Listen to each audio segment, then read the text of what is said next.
আমি সবকিছু শিখে আসি নাই, এটা আমার ইন্টারভিউয়ারও জানে। আমার ইন্টারভিউয়ার মূলত এমন একটা মানুষকে খুঁজবে যাকে সে তার প্রতিষ্ঠানের সব রিকোয়ারমেন্ট শিখিয়ে কর্মক্ষম বানাতে পারবে।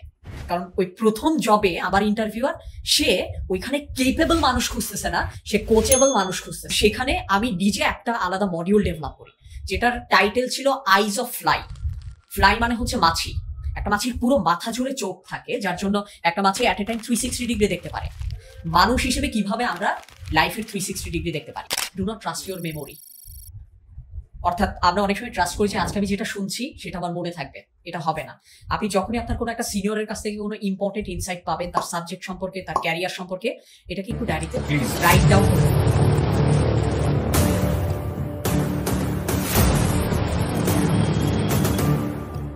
আসসালামু আলাইকুম, এবিপির আরেকটি পডকাস্টে আপনাকে স্বাগত। আজকে আমাদের পডকাস্টটা খুবই ইন্টারেস্টিং হবে এই কারণে, কারণ আজকে আমরা এমন কিছু বিষয় নিয়ে কথা বলবো যেটা নিয়ে সাধারণত কথা বলা হয় না।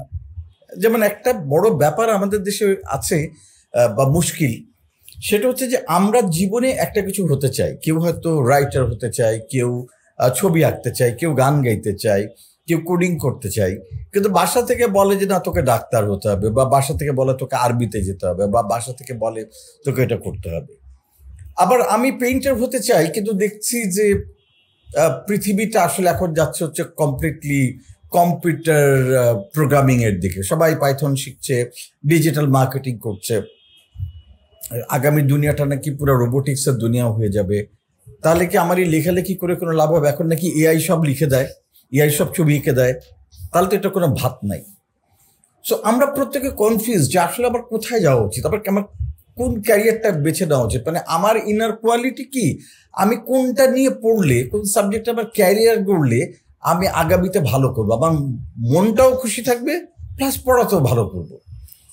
এটা না একটা বড় গোলমালের জায়গা, মানে এই আমরা বুঝিয়ে উঠতে পারি না। আমরা স্পেশালি যারা এসএসসি পড়ছি, এইচএসসি পড়ছি, তারা আন্ডার গ্র্যাড কোন সাবজেক্ট নিয়ে পড়বো, ইউনিভার্সিটিতে কোন সাবজেক্ট নিয়ে পড়বো, আমরা কি ইউনিভার্সিটিতে পড়বো, নাকি আমি ভোকেশনাল ট্রেনিং ইনস্টিটিউটে ভর্তি হবো, নাকি আমি বিবিএমবিএ করবো, নাকি বিবিএমবিএ করবোই না, ডাইরেক্ট কম্পিউটার সায়েন্স নিয়ে পড়বো, মানে করবোটা কি, কোনটা করলে ভালো হবে? মানে দুটো জিনিসই চাই। এক, আমার ভালো লাগার, নাম্বার টু, এটার আবার ভালো ভবিষ্যৎ আছে, মানে ভালো আয় করতে পারবো, সেটা চাকরি করে হোক, এন্টারপ্রেনিয়র হোক, ব্যবসা করে হোক, যেভাবে হোক, তাকে একটা স্টার্ট আপ দিব। এখন খুবই কনফিউজিং একটা টাইম। তো আজকে এই যে এত সব কনফিউশন, এই কনফিউশন থেকে বের হয়ে আসার একটা উপায় খুঁজব। আর এই উপায় খুঁজবার জন্য আজকে আমাদের সাথে এমন একজন আছেন যিনি হলেন এ ব্যাপারে একেবারে লাইফ কোচ, যিনি পার্সোনালি ট্রেনিং করেন, গ্রুপে ট্রেনিং করেন, কর্পোরেটে ট্রেনিং করেন, এবং সবাইকে সাহায্য করেন যে তার যে লক্ষ্য, তার যে গোল, তার জন্য কোন ক্যারিয়ারটা ভালো, এবং কিভাবে তিনি ক্যারিয়ারের সর্বোচ্চ সাফল্য অর্জন করতে পারেন, সে ব্যাপারে তিনি হেল্প করেন রেগুলার, এবং অসংখ্য প্রতিষ্ঠান, ব্যক্তিগত মানুষকে তিনি হেল্প করেছেন। তাকে আমরা প্রায় সবাই চিনি, এবং তাকে আমরা রেগুলার নেট দুনিয়ায় দেখি। নেট দুনিয়া অত্যন্ত জনপ্রিয় এবং আমাদের সবারই কাছের মাশাহেদ হাসান সীমান্ত। তো আজকে সীমান্তের কাছে আমরা এগুলোর কিছু সমাধান খুঁজবো। সো কি খবর সীমান্ত? How is life?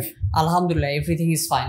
আচ্ছা সীমান্ত, প্রথম কথা আবার তোমার ব্যাপারে যেটা জানতে চাইবো, তুমি একটা বাচ্চা ছেলে, মানে অ্যাটলিস্ট আমার কাছে দেখলে মনে হয় যে তোমার বয়স 18-20 বছর, কিন্তু তুমি যখন পডকাস্টগুলি হয় বা তুমি যখন বিভিন্ন ব্লগ করে এমন ভাবে কথা বলো যে as if like 55 years or 65 years এর হলে লোকজন যেরকম ম্যাচিওর কথাবার্তা বলে, তুমি সেরকম বলো। তো আমার কথা বললো যে 18-20 বছরের ছেলে এত ম্যাচিওর একটা কথা বলো। তোমার বয়স কত ভাই? 18 থেকে জাস্ট আপনাকে একটু 11 যোগ করে দিতে হবে। আচ্ছা, তাহলে 29। হ্যাঁ, 29 হয়ে গেছে, হ্যাঁ, শেষ হয়েছে প্রায়। সো 29 বয়সও কিন্তু খুব একটা বেশি না, কিন্তু তুমি ধরো যে লেভেলে কথাবার্তা বলো বা যেসব বিষয় নিয়ে কথা বলো, সেগুলো আসলে অনেক ম্যাচিউরড লেভেলের কথাবার্তা। মানে আমরা ভাবি যে একটা বয়স পার না হলে ওই লেভেলে ম্যাচিউরিটিটা আসে না, বাট তুমি এরকম ম্যাচিউর কথা বলতে পারো। এটা কি করে সম্ভব? এটা ভাই আসলে সম্ভব হয় খুবই পরিকল্পিতভাবে, যদি একটা মানুষ সে তার কমন সেন্স এবং চারপাশের মানুষ পরিস্থিতি থেকে সে কিভাবে শিখতে পারে এই বিষয়ে যদি সে নিজেকে এঙ্গেজ রাখে। কারণ আমি একটা ছোট্ট এক্সাম্পল দিই ভাই, আমি যতক্ষণ আপনার সাথে ইনফরমালি কথা বলবো তখন আপনার যত বয়স আপনি কিন্তু আপনার সেই বয়সের অভিজ্ঞতা থেকে আমার সাথে কথা বলবেন, এবং সেই মুহূর্তে আমার একজন সাধারণ মানুষ হিসেবে আমি আপনার লেসনটা নিতেও পারি, নাও নিতে পারি। আপনি চিন্তা করে দেখুন, আমি যদি সবসময় আমার চারপাশে ম্যাচিওর এবং ইন্টেলিজেন্ট মানুষের সাথে আমি এবং তাদের সংস্পর্শে থাকি, আমি যদি তাদেরকে প্রচণ্ড পরিমাণ অবজার্ভ করতে পারি, অ্যাটেন্টিভ ওয়েতে যদি তাদেরকে আমি শিখি, শেখাটাকে আবার আমি গুছিয়ে রাখি এবং আমার ব্যক্তিগত জীবনে আমি জায়গা মতো অ্যাপ্লাই করে সেটা আমার জন্য কাজে লাগছে কি লাগছে না আমি পিরিয়ডিক্যালি যদি নিজেকে ভেরিফাই করি, আমার পক্ষে আসলে একটা সময় কিন্তু সেখান থেকে একটা প্যাটার্ন ড্র করাটা অনেক ইজি হবে। মানুষের লাইফের লার্নিং অধিকাংশ আসে অবজারভেশন থেকে। আমাদের অবজারভেশন স্কিল যত স্ট্রং হবে তত বেশি আমাদের জন্য আসলে নলেজ গ্যাদার করা ইজি হবে। কারো সেই অবজারভেশন স্কিলটা ডেভেলপ করতে অনেক সময় লাগে, আমি কনসাসলি চেষ্টা করি অবজারভেশন স্কিলটাকে ডেভেলপ করতে। আচ্ছা, আমাকে এটা বলো সীমান্ত, যে অবজারভেশন স্কিলটা যে ইম্পর্টেন্ট এবং এটা যে ডেভেলপ করা উচিত, এটা তুমি জানলে কি করে? এটা আসলে ভাইয়া মানে এটা আমার জন্য বোঝানো মাঝে মাঝে একটু কঠিন। এই কারণে আমি যদি আপনাকে জিজ্ঞেস করি যে আপনি অক্সিজেন কিভাবে রিসিভ করেন, আপনার জন্য কোনো অ্যান্সার থাকবে না, কারণ আপনি সাবকনশাসলি অক্সিজেন আপনি নিচ্ছেন। তো আমি শুরুতে আনকনশাসলি মানে শুরুতে আমি কনশাসলি প্ল্যান করে অবজার্ভ করতাম। মানে আমি ওইটা যাচ্ছি, যে প্ল্যান করে অবজার্ভ করতে হবে, এই প্ল্যানটা তোমার মাথায় এলো কি করে, জানলে যে এটা ইম্পর্টেন্ট? এটার কারণ হচ্ছে আমি প্রচুর পরিমাণ ওই ইন্টেলিজেন্ট মানুষদের কাছ থেকে অনেক নলেজ আমাকে আমার লাইফে হেল্প করেছে। যখন আমি দেখতাম আমাকে কোনো একটা মানুষ একটা ভালো বুদ্ধি দিলে আমি একটা ভুল থেকে বেঁচে আসছি, আমার টাকা লস কম হচ্ছে, আমি কোনো একটা সিলি মিস্টেক করা থেকে ফিরে আসছি, ওই প্রত্যেকটা জিনিস আমার ভিতরে একটা ইনসেন্টিভ দিত। ইন্টেলিজেন্ট মানুষদেরকে তুমি কোথায় পেলে? ইন্টেলিজেন্ট মানুষ আসলে আমাদের চারপাশেই আছে। ইভেন আমরা আমি একটা ছোট্ট এক্সাম্পল দিই ভাই, তাহলে আপনি বুঝবেন যে আসলে আমি কিভাবে শিখি। আমাদের মার্কেটিং জিনিসই ইমোশন অনেক জরুরি। আমি রিসেন্টলি একটা ইন্ডিয়ান ট্রিপে গিয়ে আমি রাস্তা থেকে কিভাবে শিখেছি বলি। একটা খুব হাই এন্ড হোটেলের সামনে একজন মানুষ, সে ছোট ছোট বেলুনের মধ্যে দিয়ে, মানে বেলুনের মধ্যে আমরা রাইফেল শ্যুট করি না, এই খেলা সে টপ যারা স্যুট কোট পরা মানুষের কাছে সে সেল করছিল। কি বলে সেল করছিল জানেন? উনি বলছিলেন যে সাহাব বাচপান মাত ভুলিয়ে, মানে এই যে খেলার ভেতরে যে তার একটা শৈশবের আনন্দ আছে, এই শৈশবের আনন্দ যাতে একটা রিচ পিপল ভুলে না যায়, এই বলে বলে সে তাদেরকে ইনভাইট করত। আমি অবাক হয়ে দেখলাম একটা 5 স্টার মানের হোটেলের সামনের ওই টপ ক্লায়েন্টরা তারা ওই রাইফেল শুটিংয়ের খেলা খেলতেছে, কারণ তাকে ওই রাস্তার একটা মানুষ খুব সুন্দরভাবে ইমোশনালি অ্যাটাচ করেছে। আমি যাচ্ছিলাম, আমাকে দেখে বাচ্চা লাগে দেখে আমাকে বলছে বাচপান বাদ ভুলিয়ে বেটা, আমাকে বেটা বলতো আর তাদেরকে বলতো বাচপান বাদ ভুলিয়ে সাহাব। অর্থাৎ ওই মানুষটা কিন্তু আমাকে একটা লেসন দিল যে আমি যদি আমার কোনো কিছু সেল করতে চাই, আমার মানুষকে ইমোশনালি অ্যাটাচ করতে হবে। সো আমি ভাই আপনাকে একটা ছোট্ট এক্সাম্পল দিলাম। আমি আমার দৈনন্দিন জীবনে আমার চারপাশে একটা সিকিউরিটি গার্ড হতে পারে, একজন রিক্সাওয়ালা হতে পারে, যে কোনো ধরনের মানুষের আমি এই ছোট ছোট বিহেভিয়ারগুলোকে আমি অবজার্ভ করি। প্রত্যেকটা বিহেভিয়ার আমাকে কোনো না কোনো একটা স্ট্রং লেসন দেয় এবং ওই লেসনটা কারো না কারো কাছে সেটা প্রয়োজন। সো আমি যেই মানুষগুলোকে সোসাইটি আপাত দৃষ্টিতে লেস ইম্পর্টেন্ট মনে করে, আমি তাদেরকে অবজার্ভ করে যে লেসনগুলো পাই সেগুলোকে কাস্টমাইজ করে হয়তো কোনো একটা ইম্পর্টেন্ট অর্গানাইজেশনের বা ইম্পর্টেন্ট ব্যক্তির লাইফ কিংবা স্কিল ডেভেলপমেন্টের জন্য আমি তাকে সেই অনুযায়ী আমি সেটাকে প্রেজেন্ট করি। এটা অল অ্যাবাউট আমাদের দেখার চোখের ওপরে। বাহ, আচ্ছা সীমান্ত, এখন আরেকটা জায়গাতে আসি, যে তোমার পড়াশোনা কি? ভাই আমার পড়াশোনা ছিল জাহাঙ্গীরনগর ইউনিভার্সিটিতে। সেখানকার আইবিএ থেকে আমি মার্কেটিং এবং এইচআরে আমার কনসেন্ট্রেশন ছিল। এর পরবর্তীতে আমি মাস্টার্স করি গভর্নেন্স অ্যান্ড ডেভেলপমেন্ট স্টাডিজে। মাস্টার্সে আমি আপনাদের দোয়ায় আমি ফার্স্ট হয়ে আমি বের হই। আর কোথায় করেছো মাস্টার্স? আমার মাস্টার্সটা জাহাঙ্গীরনগরেই ছিল। আর গভর্নেন্স অ্যান্ড ডেভেলপমেন্ট স্টাডিজ হচ্ছে আমার ডিসিপ্লিনের নাম এবং ডিপার্টমেন্ট ছিল government and politics. Okay, school college কোথায় ছিল? আমার স্কুল ছিল বরিশালে, বরিশাল জেলা স্কুল। কলেজ ছিল টাঙ্গাইলে মেজর জেনারেল মাহমুদুল হাসান আদর্শ মহাবিদ্যালয়। তোমার এসএসসি কোন ইয়ারে? এসএসসি, এই যে এখন তো সবাই আরো এইজের জায়গাটা পুরোপুরি বুঝে যাবে, আমার এসএসসি হচ্ছে 2011-এ। এর মধ্যে আবার তুমি শুনেছি যে আইবিএ থেকে তুমি এমবিএ করছো। আপাতত আমি ড্রপ দিয়ে রেখেছি প্রোগ্রামটা, শুরু করেছিলাম বাট আমি অন্যান্য বেশ কিছু কাজের জন্য আমি প্যারালালি আসলে এখনো কন্টিনিউ করতে পারিনি। হয়তো আমি আমার লাইফে আমাকে বলো যে এই যে তুমি লাইফ কোচ হিসেবে কাজ করছো, ট্রেনার হিসেবে কাজ করছো, কনসালটেন্ট হিসেবে কাজ করছো, তুমি কি জব করেছো? হ্যাঁ, আমি এর আগে বেশ কয়েকটা কনসালটেন্সি ফার্মের হয়ে আমি কাজ করেছিলাম। ইভেন আমি একটা রেডিওতেও, আপনি তো উপস্থাপক হিসেবে আলহামদুলিল্লাহ একটা খুব বড় পজিশনে আছেন, আমি একটা রেডিওতেও কিছুদিন উপস্থাপক হিসেবে আমি কাজ করেছিলাম। আমি বলছি যে কোনো কর্পোরেট হাউসে বা কোনো কিছুতে, কোনো প্রতিষ্ঠানে, যারা ধরো রিনাউন্ড কোনো প্রতিষ্ঠান বা যারা কোনো পণ্য উৎপাদন করে বা এরকম কোনো প্রতিষ্ঠানে কাজ করে? না, রিনাউন্ড ওরকম কোনো প্রতিষ্ঠানে আমি কাজ করি না, আমি খুব ছোট ছোট প্রতিষ্ঠানগুলোতে আমি কাজ করেছি। তাহলে এই যে তুমি মানে ধরো সাজেস্ট করছো, লোকদের কোচ করছো, এটা করছো on the basis of what? আচ্ছা, এখানে হচ্ছে কি, আমাদের প্রত্যেকটা কোচিং এর বেসিস হচ্ছে আসলে কিছু বেসিক কমন সেন্স। আপনার লাইফের জন্য বেস্ট ডিসিশন যেটা, সেটা আপনি অলরেডি জানেন। আমার যেটা কাজ, আপনি ডিসিশন নেওয়ার আগে কোন কোন ইম্পর্টেন্ট ফ্যাক্টর আপনি কনসিডারেশনে রাখলে আপনি ডিসিশন নিয়ে কম রিগ্রেট ফিল করবেন, ওই ফ্যাক্টরগুলো আপনাকে ধরিয়ে দেওয়া। দেখুন, কোচ কিন্তু কখনো আপনাকে ডিসিশন নিয়ে দিবে না, সে আপনার কাছ থেকে আপনার ফিউচার আউটকাম যেটা এক্সপেক্টেড সেটা জানতে চাইবে, কারেন্টলি কোথায় আছেন সেটা জানতে চাইবে, গ্যাপ কোথায় সেটা জানতে চাইবে, আপনার স্ট্রেংথস অ্যান্ড উইকনেস সেটা জানতে চাইবে। কোচের কাজ মূলত প্রশ্ন করা, অ্যান্সার আপনি যখন দিবেন তখন পাজলটাকে একটা সিম্পল স্ট্রেইট লাইনে নিয়ে আসার জন্য হালকা আপনাকে একটু সাইন দিয়ে হেল্প করা, এটা হচ্ছে কোচের কাজ। এবং এটার জন্য আমাদের প্রচুর পরিমাণ কর্পোরেট ক্লায়েন্ট আছে যাদেরকে আমরা মূলত ট্রেনিংটা অফার করি। এবং দেখা গেলো আমরা 25 থেকে 30 জনের কোনো একটা গ্রুপে আমরা তাদেরকে হয়তো বিহেভিয়ারাল, কমিউনিকেশন, প্রেজেন্টেশন, এই সমস্ত ইস্যুসগুলোতে আমরা যখন ট্রেনিং দেই, ট্রেনিংয়ের পরবর্তীতে প্রত্যেকটা এমপ্লয়ির সাথে আমরা চেষ্টা করি 1-to-1 বসে তারা ওইটাকে কিভাবে অ্যাপ্লাই করছেন জানার জন্য, ফলো আপ করতে, মনিটর করতে। তখন তারা আমাদেরকে কিন্তু তাদের ওই অফিসের ইনসাইটগুলো দেয় যে নলেজের এই অংশটা অফিসের এইখানে কাজ করেছে, এইখানে কাজ করেনি। তখন আমরা আরও প্যাটার্নটাকে ড্র করার ট্রাই করি যে সব সাজেশন সবার জন্য না, সব সাজেশন সব প্রতিষ্ঠানের জন্যও না, সব কনটেক্সটের জন্যও না। আমাদের কোন সাজেশন কোন প্রতিষ্ঠানের কোন কনটেক্সটে কাজ করে, এই সিগন্যালগুলো আমাদেরকে পরবর্তীতে আমাদের ফলো আপে আমাদের পার্টিসিপেন্টস। আমি এখানে জানতে চাই যে ধরো এই যে যেভাবে তুমি কোচিং দেওয়া করো, এটা তুমি শিখলে কোথায়, এটা জানলে কিভাবে?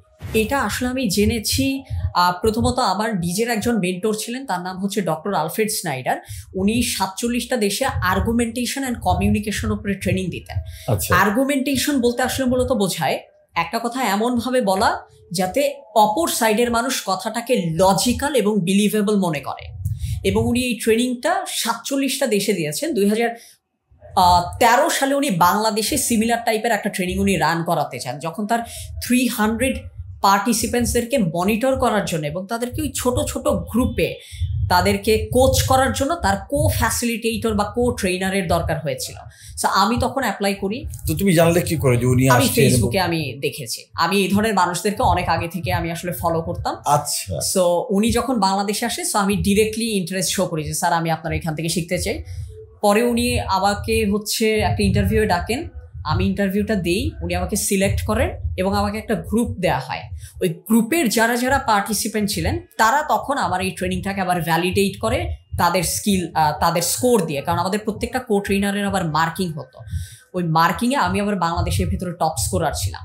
তখন আমাকে স্নাইডার বলল যে আপনার টিচিং স্কিল খুব ভালো, আমি আপনাকে আরও আবার এরকম বেশ কিছু অ্যাসাইনমেন্টের সাথে নিতে চাই।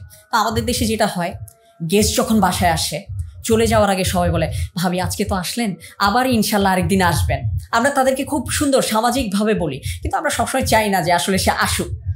তো আমিও ওই লেটারটা দেখে ভেবেছিলাম এটা হয়তো নর্মালি একটা কার্টেসি লেটার। 2014 আমি লেটারটা পাই, বাট 2015 উনি আমাকে আবার ইনভাইট করেন যে দেখো আমি চায়নাতে এরকম আরেকটা প্রোগ্রামে যাচ্ছি, আমার এখানে 110 participants, I need some junior faculties with me, তুমি কি আমার সাথে যেতে আগ্রহী কিনা, আমি তাহলে তোমাকে ফান্ড দিব। আচ্ছা, দেন আমি তার সাথে চায়নাতে গিয়ে আরো 8 দিন কাজ করে, মানে কো ফ্যাসিলিটেটর বা জুনিয়র ফ্যাকাল্টি হিসেবে কিছু ক্লাস নেই, এবং সেখানে আমি নিজে একটা আলাদা মডিউল ডেভেলপ করি যেটার টাইটেল ছিল আইজ অফ ফ্লাই।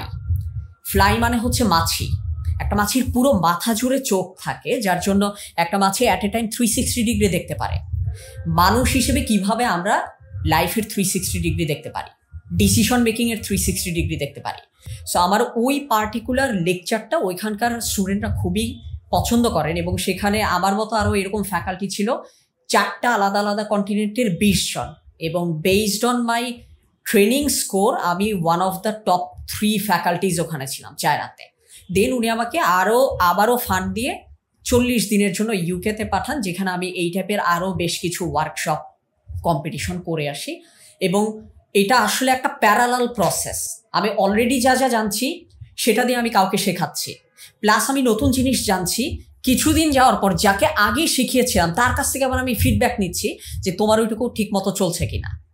এইভাবে এটা একটা প্যারালাল প্রসেসে লার্নিং, সার্ভিং, রিভিউইং 3টা কাজ একসাথে চলতে চলতে এখন চলছে এইভাবে। বাহ। সো একটা ভালো মেন্টর পাওয়ার একটা কিন্তু অনেক বড় ভাগ্যের ব্যাপার। আমার খুবই ভালো ভাগ্য যে আমার একজন খুব ভালো মেন্টরও আছেন। গত 2 বছর ধরে, আমি যদি ওনার নামটা এখানে বলি না, মানে পাবলিকলি আমি কখনো ডিসক্লোজ করি না, হি ওয়াজ মাই ক্লায়েন্ট ওয়ান্স আপন এ টাইম। এবং এটা আমার জন্য খুব ভালো লাগার একটা বিষয় যে উনি যখন আমার ক্লায়েন্ট ছিলেন উনি আমাকে বলেছিলেন, দেখো আমি বছরে 1.5 কোটি টাকা ট্যাক্স দিই, সেখানে আমি তোমার অ্যাডভাইস শুনে আমার মনে হয়েছে I should pay you well. So এইটা আমার জন্য অনেক বড় একটা পাওয়া, যে যেই মানুষটা বছরে 1.5 কোটি টাকা ট্যাক্স দেয় নিশ্চয়ই সে নর্মাল মানুষ না, অবশ্যই সে কিছু না কিছু বোঝে। ওই মানুষটাও আমার একসময় পেইড ক্লায়েন্ট ছিল। পরবর্তীতে উনি বলছে যে আপনি যেহেতু আমার কাছ থেকে টাকা বের করতে পারছেন, তার মানে আপনি আসলেই বেসিক কমন সেন্স দিয়ে আপনি মানুষকে হেল্প করতে পারবেন। আপনার যদি কোনো আপত্তি না থাকে আমি চাই আপনাকে আরও গাইড করতে। সো আমি খুবই গ্রেটফুল আমার সেই, মানে আমি অনেক বেশি গ্রেটফুল আমার মেন্টরের। সো যেটা তুমি বললে যে তুমি সবার কাছ থেকে শেখো, সেটা একজন বেলুন রাইফেলে যে শুট করে সেরকম একজন সেলের কাছ থেকেও শেখো, সিকিউরিটি গার্ড থেকেও শেখো, আবার বাংলাদেশের একজন টপ ট্যাক্স পেয়ার যিনি তার কাছ থেকেও শিখছো। সো এই জিনিসটা খুব ভালো, যে অবজার্ভ করতে পারাটা এটা একটা অনেক বড় কোয়ালিটি। যারা এসএসসি এবং এইচএসসি পড়ছে, রাইট, ও কি করে বুঝবে যে ওর জন্য আগামীতে কোন ক্যারিয়ারটা ভালো হবে? সো ক্যারিয়ার যদি ওটা হয় তাহলে ওই ক্যারিয়ারের ওই সর্বোচ্চ জায়গায় যাবার জন্য কি কি পড়তে হবে, কি কি করা উচিত, এবং বেসিক কোন ট্রেডস এর বেসিসে ও নির্ধারণ করবে যে আমার আসলে এটা পড়া উচিত। বাইরের দুনিয়াতে যেটা হয় যে কাউন্সিলর থাকে, সুপারভাইজার থাকে, সাইকিয়াট্রিস্ট থাকে, সাইকোলজিস্ট থাকে, তার একটা গ্রুপ অফ পিপল বসে, এবং স্কুল লাইফ থেকে যে টিচার তাকে সাপোর্ট দিচ্ছে তারও একটা অ্যাসেসমেন্ট থাকে যে ওর ইয়েটা কোন দিকে, ও কোথায় এমফাসিস দিল ভালো করে, উইকনেস কোন জায়গায়, স্ট্রেংথ কোন জায়গায়। স্ট্রেংথের জায়গা থেকে ওরা জোর দেয় এবং দিয়ে ওকে একটা দক্ষ হিউম্যান রিসোর্সে নিয়ে আসে। আমাদের দেশে তো এগুলো নাই। তাহলে এখন আমি এই যে এসএসসি বা এইচএসসি দিচ্ছি, আমি কোন কোন আমার ট্রেডসগুলো দেখলে আমি বুঝবো যে আমার কম্পিউটার নিয়ে পড়া উচিত, নাকি আমার চারুকলায় ভর্তি হওয়া উচিত, নাকি মিউজিক নিয়ে করা উচিত, নাকি ডাক্তারি পড়া উচিত, নাকি বুয়েটে পড়া উচিত? মানে এইটা কি আমি কি নিজে সেলফ অ্যাসেস করতে পারি? নিজের ট্রেডস থেকে এটা করতে পারা সম্ভব কি? হ্যাঁ, এইখানেই হচ্ছে, মানে যেহেতু এখন আমরা আমাদের মূল ডিসকাশনে ঢুকছি, কমপ্লিকেটেড সায়েন্স ছাড়া আমি খুব কমন সেন্স দিয়ে জিনিসগুলোকে আমি মানুষের কাছে এক্সপ্লেন করার ট্রাই করি। প্রথম জিনিসটা হচ্ছে ডিসিশন কখনোই 100% মাথা থেকে নেওয়া যায় না। মাঝে মাঝে কিছু কিছু ডিসিশন আমরা অনেক আর্লি নিতে চাই। একটা 5-এর স্টুডেন্ট বা 6-এ যে এখন পড়ছে, সে কখনোই অনার্সের পরবর্তীতে সে কোন ক্যারিয়ারে ভালো করবে, it is too early to predict. So আমাদেরকে লাইফের ওই স্টেজটা বুঝতে হবে যে কোন স্টেজে আসলে ডিসিশন নেওয়ার জন্য আমার মিনিমাম ফাউন্ডেশনটা তৈরি হয়েছে। আমি যদি ধরে একটা ছেলে বা মেয়ে সে এখন এসএসসিতে রয়েছে, এইটা এখনও তাকে ফুললি ডিসিশন নেওয়ার মতো স্টেজে নিয়ে যায়নি, কারণ ডিসিশন নেওয়ার জন্য আমার সামনে কিছু অপশন সম্পর্কে ইনফরমেশন লাগবে। আদারওয়াইজ ডিসিশন আমার যেটা কম্প্যারিজন কাজ করবে, আমার জন্য এইটা ভালো নাকি ওইটা ভালো, আমি তো জানি না আমার সামনে অপশন কী কী। ডিসিশন হচ্ছে ফাইনাল আউটকাম, তার আগের কাজ হচ্ছে অপশন শর্টলিস্টেড করা। আগে আমাকে অপশনগুলোকে শর্টলিস্টেড করতে হবে। সো আমি যদি ধরি যে একেবারে খুব বেসিক জায়গা থেকে, এখন যে ছেলেটা সে এসএসসি দিচ্ছে বা আছে, তাহলে সে কিভাবে শর্ট লিস্টিংয়ের কাজটা আগে করবে? কারণ আমরা শুরুতেই থার্ড স্টেপে চলে যাই, ডিসিশন মেক করা না। আগে হচ্ছে আমার শর্ট লিস্ট করা অপশন, প্রত্যেকটা অপশনের প্লাস মাইনাস চিন্তা করা, দেন একটা কনক্লুশনে পৌঁছানো। যে এসএসসিতে আছে আমি তাদেরকে বলবো, তাদের এখন বয়স হচ্ছে 14 থেকে 16-র ঘরে। আমি তাদেরকে একটাই ছোট্ট রিকোয়েস্ট করব, এই মুহূর্তে তাদের উচিত 25 থেকে 30 বছরের বিভিন্ন সেক্টরে কাজ করা মানুষদের সাথে কিছুটা হলেও ইনফর্মাল ফ্রেন্ডশিপ তৈরি করা। কারণ 25 থেকে 30 বছরের এখন যেই মানুষগুলো আছে তারা এখন আর্লি ক্যারিয়ারে আছে।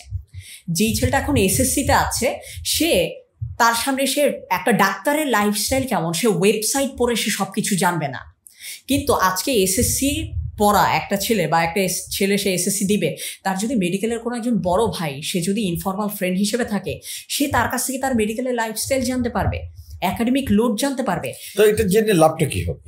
এখানেই হচ্ছে ভাই জিনিসটা, জেনে যেই লাভটা হবে, আমরা খুব ফাইনাল আউটকামে আমরা লুক্রেটিভ জবটাকে দেখি।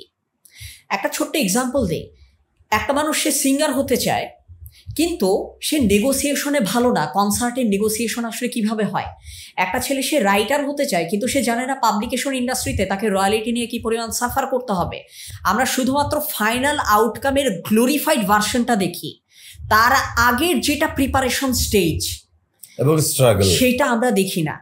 যার জন্য যেটা হয়, ওই গ্লোরিফাইড ফাইনাল আউটকামটাকে সামনে রেখে আমরা যখন একটা একটা করে স্টেপ যাই, প্রসেস আমাদেরকে ফ্রাস্ট্রেটেড করে ফেলে, আউটকাম আমাদেরকে শেষ পর্যন্ত আর মোটিভেটেড রাখতে পারে না।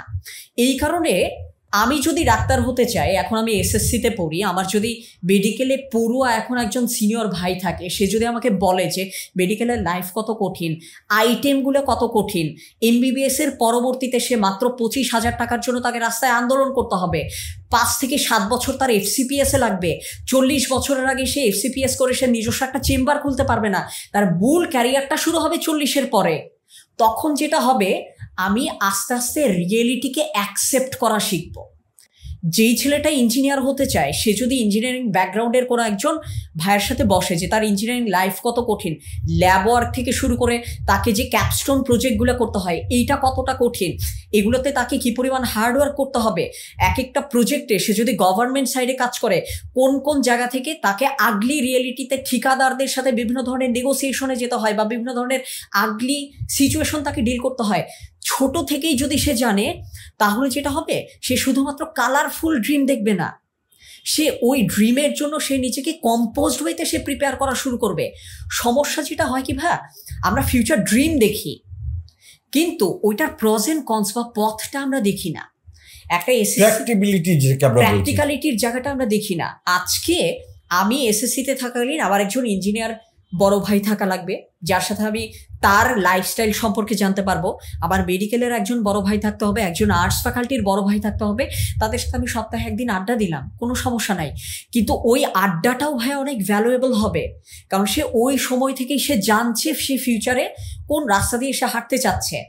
সেকেন্ড আরেকটা জিনিস ভাই আমি সবাইকে বলি যে একটু শুরু করতে, সেটা হচ্ছে জব ডেসক্রিপশন পড়া। এটা কোন কোন বয়স থেকে পড়া উচিত বলে? এই জব ডেসক্রিপশনটা তার এইচএসসি থেকেই পড়া উচিত। কেউ যদি কারোর স্বপ্ন সে ওয়ার্ল্ড ব্যাংকে সে জব করতে চায়, এখন সে যদি প্রতি সপ্তাহে 20 মিনিট করে ওয়ার্ল্ড ব্যাংকের বিভিন্ন জব ডেসক্রিপশনগুলো পড়ে, সেখানে কি থাকে, তার থাকে রিকোয়ার্ড কোয়ালিফিকেশন থাকে, জব রেসপন্সিবিলিটিস থাকে। সে ওগুলো বারবার পড়লে যেটা হবে, তার মাসেল মেমোরিতে ঢুকে যাবে। এখন আপনি চিন্তা করে দেখেন, রিয়েলিটিতে যেটা হয়, অনার্স পাস করলাম, আমি কাজ করতে চাই ওয়ার্ল্ড ব্যাংকে, একটা ওদের প্রজেক্ট অ্যাসোসিয়েট নিচ্ছে, প্রজেক্ট ম্যানেজমেন্টের একটা সফটওয়্যার আমি পারি না, তাদের একটা রিসার্চ অ্যাসোসিয়েট নিচ্ছে, আমি রিসার্চ ম্যাথোডোলজির আমি বেসিক জানি না। এই প্রবলেমগুলো দূর হয়ে যায় যখন কিনা সে অনেক আগে থেকেই সে তার ডিজায়ার্ড ফিল্ডের জব ডেসক্রিপশনগুলো পড়ছে। এখন সে পড়ছে সেই ইয়াতে কলেজে, সে ফিউচারে জব করতে চায় ওয়ার্ল্ড ব্যাংকে, কিন্তু পড়তে চায় সে ইঞ্জিনিয়ারিং অনার্সে, তাহলে সে যদি এইচএসসি থেকেই যদি সে জব ডেসক্রিপশনগুলো পড়ে, তার এটা বের করা উচিত ওয়ার্ল্ড ব্যাংকের ইঞ্জিনিয়ারিং প্রজেক্ট কি কি আছে, যাতে সে তার ওই অনার্স লাইফ এবং এর পরবর্তীতে তার ডিজায়ার্ড ফিল্ড দুটাকে সে পরবর্তীতে অ্যালাইন করতে পারে। আমাদের অ্যালাইনমেন্টটা অনেক প্রবলেম হয়, এবং এটার জন্য জব ডেসক্রিপশন স্টাডি করা অনেক বড় একটা হেল্প করে আমাদেরকে। কারণ আমি একটা জায়গায় অ্যাপ্লাই করব, ভাইয়া ডেডলাইন আছে 2 সপ্তাহ, এখন কি আমার পক্ষে নতুন সফটওয়্যার শেখা সম্ভব? সবচেয়ে বড় প্রবলেম যেটা হচ্ছে সীমান্ত, যেটা আমি দেখি যে আমরা আসলে চাকরির কথাটা কখন ভাবি জানো? লাস্ট সেমিস্টারে গিয়ে যে আচ্ছা কথা পাশ করে যাবো, তাও না, ওইটাও হয় না। ইন্টার্নশিপ কোথায় করব? ঠিক আছে, এখন তো ইন্টার্নশিপ কোন প্রতিষ্ঠানে করব না করব, ইন্টার্নশিপ বহুত চাচা মামা খালো টালো ধরে একটা ইন্টার্নশিপ কোনো মতে করলাম, রেজাল্ট দিল, CGPA 3.3 কিছু একটা হইলো, এখন একটা জব দরকার। তখন আমি আচ্ছা কোথায় আত্মীয় স্বজন আছে, কোন জব করা যায়, তখন বুঝতেছি। বাট তুমি যেটা বললে, তার মানে এই কাজটা আসলে আন্ডার গ্র্যাডের 8th সেমিস্টারে না বা পাশ করার পরে না, এটা করা উচিত ক্লাস 11 ক্লাস 12-এ। জি, এবং ওই জিনিসটাই বললাম ভাইয়া। তারে আমি যদি স্টেপ ধরে ধরে যদি বলি, যখন সে SSC এক্সাম দিবে সে কিন্তু সিনিয়র হয়ে যাচ্ছে আস্তে আস্তে। এখন থেকেই তার একটু ম্যাচিওর্ড মানুষের সাথে ফ্রেন্ডশিপ করা দরকার, ইনিশিয়াল আন্ডারস্ট্যান্ডিংটা সে পাবে। HSC-তে সে যখন যাচ্ছে তখন তার আস্তে আস্তে জব ডেসক্রিপশনগুলো পড়া উচিত, কারণ তার সাবজেক্ট তাকে জব ফিল্ডে নিয়ে যাবে। বাংলায় পড়ে আপনি সায়েন্সের জব করতে পারবেন না। সো ওই জব ডেসক্রিপশন পড়লে সে HSC থেকেই তার মাসল মেমোরি রেডি হয়ে যাবে। ওই জায়গায় জব করতে চাইলে এই ধরনের ইউনিভার্সিটিতে এই সাবজেক্ট পড়া উচিত, এবং ওইটা এই কোয়ালিটিজ আমার থাকা উচিত। হ্যাঁ, এই কোয়ালিটিজ আমার থাকতে হবে, এই স্কিল আমার লাগবে, এই সফটওয়্যার ব্যাপারে জানতে হবে, এই অ্যানালিসিস জানতে হবে, প্রোডাকশন জানতে হবে, আমাকে স্ট্যাটিক্স জানতে হবে, অ্যানালিটিক্স জানতে হবে। তাহলে আমি অ্যাপ্লাই করা মাত্রই আমাকে অন্তত ডাকবে, then I can show myself. Exactly, কারণ ভাই অনেকেই যেটা প্রবলেমে পড়ে, HSC-র পরবর্তীতে আমরা অসংখ্য ইউনিভার্সিটিতে আমরা অ্যাডমিশন টেস্ট দিই। জি, মানে একের পর একটা অ্যাডমিশন টেস্ট থেকে আরেকটার মাঝে 1 দিন 2 দিন গ্যাপ। এর মধ্যে একজন চট্টগ্রাম থেকে রাজশাহী সে বাসে বা ট্রেনে সে যাতায়াত করতেছে, তার পড়ার কোনো উপায় নাই। সো এই জায়গায় সে ফিল্টার করে ফেলতে পারে। রাইট, আমি এটা বলছি যে ধরো HSC-তে যখন আমি ক্লাস 11 বা ক্লাস 12, রাইট, তখন কি আমি নিজেকে অ্যাসেস করে আবার ট্রেডসগুলোকে অ্যাসেস করে কি আমি একটা মোটামুটি একটা সিদ্ধান্তে আসতে পারি বা কিংবা একটা ভাবনায় আসতে পারি যে আমি এই ফিল্ডে যেতে চাই? এক্স্যাক্টলি ভাই, ট্রেডের জায়গাটায় আমি এখানে বলছি যে আমাদের সাবজেক্টগুলোকে আসলে কয়েকটা ব্রড ক্যাটাগরিতে ভাগ করা যায়। সায়েন্স রিলেটেড সাবজেক্ট রয়েছে, ল্যাঙ্গুয়েজ রিলেটেড সাবজেক্ট রয়েছে, আরেকটা হচ্ছে ডেসক্রিপটিভ কিছু সাবজেক্ট রয়েছে, যেখানে সোশ্যাল সায়েন্স রিলেটেড সাবজেক্টগুলো আমাদেরকে পড়া হয়। কেউ যদি সায়েন্স রিলেটেড সাবজেক্টগুলোতে দেখে সে ভালো করছে, তাহলে সে ইঞ্জিনিয়ারিং বা সায়েন্স ফ্যাকাল্টির জায়গায় সে যেতে পারে। সে যদি ফিজিক্স কেমিস্ট্রি এই জায়গাগুলোতে যদি সে ভালো করে, জি জি, ম্যাথসে হায়ার ম্যাথসে যদি সে খুব ভালো করে, তাহলে সে সায়েন্স রিলেটেড বা ম্যাথ হেভি যেই কোর্সগুলো আছে সেখানে সে যেতে পারে। এখানে আপনার ম্যাথমেটিক্স, স্ট্যাটিস্টিক্স এই ধরনের কাজও সে পড়তে পারে। এখন দেখা গেল সে যদি ম্যাথ হেভি যে কোর্সগুলো আছে বা সায়েন্স হেভি যে কোর্সগুলো সেখানে সে ভালো না, তার জন্য CSE IIT এগুলো নেওয়াটা ঠিক হবে না। তার জন্য 4 বছরটা খুবই টাফ হয়ে যাবে, খুব পেইনফুল হবে, ইঞ্জিনিয়ারিং খুব টাফ হয়ে যাবে, এনজয় করতে পারবে না। এক্স্যাক্টলি ভাই, যেমন আমি রিসেন্টলি আমার সবাই তো ইঞ্জিনিয়ার হতে চায়, রোবোটিক্স এর হতে চায়, মানে তারপরে প্রোগ্রামার হতে চায়, কারণ এটাতেই নাকি ভবিষ্যৎ। এখানে হচ্ছে কি ভাইয়া, আমাকে যেটা বুঝতে হবে যে ফিউচার আমি যেই ফিল্ডে যেতে চাই, আমি ভাই জিনিসটাকে শেষ থেকে দেখেন, অ্যাকশন আমি দেই 1 থেকে 10, প্ল্যান আমি করি 10 থেকে 1। জিনিসটা হচ্ছে এরকম, ফাইনাল আমি যেই পজিশনে পৌঁছাতে চাই, আমি যদি প্রোগ্রামিং শিখতে চাই বা আমি যদি সায়েন্স রিলেটেড কোনো কাজে প্রজেক্টের সাথে আমি নিজেকে ইনভলভ করতে চাই, তার আগের স্টেপটা কি? সায়েন্স রিলেটেড সাবজেক্টে পড়া। তার আগের স্টেপটা কি? সায়েন্সের ফাউন্ডেশন ভালো করা। সেখানে আমি উইক, তার মানে এই লাইনটা আমার জন্য না। এক্ষেত্রে সে যেটা করতে পারে ভাই, সে নিজেকে টাইম দিতে পারে, টাইম দিয়ে সে দেখতে পারে সে উইকনেসটাকে ডেভেলপ করতে পারছে কিনা, সে কাটাতে পারছে কিনা, সে কি ওই লেভেল। কারণ তার চাইতে তো এই যে সায়েন্সের সাবজেক্টে বা ইঞ্জিনিয়ারিং এ, তার চাইতে তো আরো 10টা ভালো ছেলে আছে। এক্স্যাক্টলি, তো এই 10টা ভালো ছেলে সে সাথে যদি কম্পিট করে উপরে যেতে না পারে, তাহলে কিন্তু পিছনে পড়ে গেল। ওই জবগুলো কিন্তু টপ ছেলেগুলো চলবে, ও কিন্তু পাবে না তখন জব। এই কারণে ভাই আমি শুরুতেই কখনো কাউকে রিজেক্ট করি না। আমি তাদেরকে বলি, কারণ আমি একটা ছোট্ট এক্সাম্পল দেই। কেউ যখন আমার সাথে এরকম 1-to-1 ডিসকাশনে ইঞ্জিনিয়ারিং এর বিষয়ে সে পড়তে চায় বা ইঞ্জিনিয়ারিং এই ডিসিপ্লিনে সে নিচে পড়তে চায়, আমি তখন তার SSC-র রেজাল্ট আমি জিজ্ঞেস করি যে তোমার সায়েন্স রিলেটেড সাবজেক্টগুলোতে কেমন স্কোর ছিল। একজন সে আমাকে বলেছে যে আমার স্কোর ছিল হচ্ছে ফিজিক্সে A-। আমি তাকে বলছি যে তুমি ইঞ্জিনিয়ারিং পড়তে পারবা কি পারবা না এই ডিসিশন নেওয়ার সুযোগ তোমার এখনো আসে নাই। তুমি আগে এইচএসসিতে দেখো তুমি ফিজিক্সকে রিকভার করতে পারো কিনা। যদি রিকভার করতে পারো তাহলে তোমার জন্য ইঞ্জিনিয়ারিং, এবং তোমার অন্যান্য ম্যাথমেটিক্যাল কোর্সগুলোকে যদি তুমি রিকভার করতে পারো তাহলে তোমার জন্য ইঞ্জিনিয়ারিং, আদারওয়াইজ এটা তোমার জন্য টাফ হবে। সো আমি ভাই শুরুতেই কখনো কাউকে বলি না যে এই পথটা তোমার জন্য না, বরঞ্চ আমি বলি লাইফের স্টেজ অনুযায়ী, স্টেজ অনেক ম্যাটার করে ভাইয়া, কারণ এক একটা ডিসিশন লাইফের এক একটা স্টেজে এক এক রকম হবে।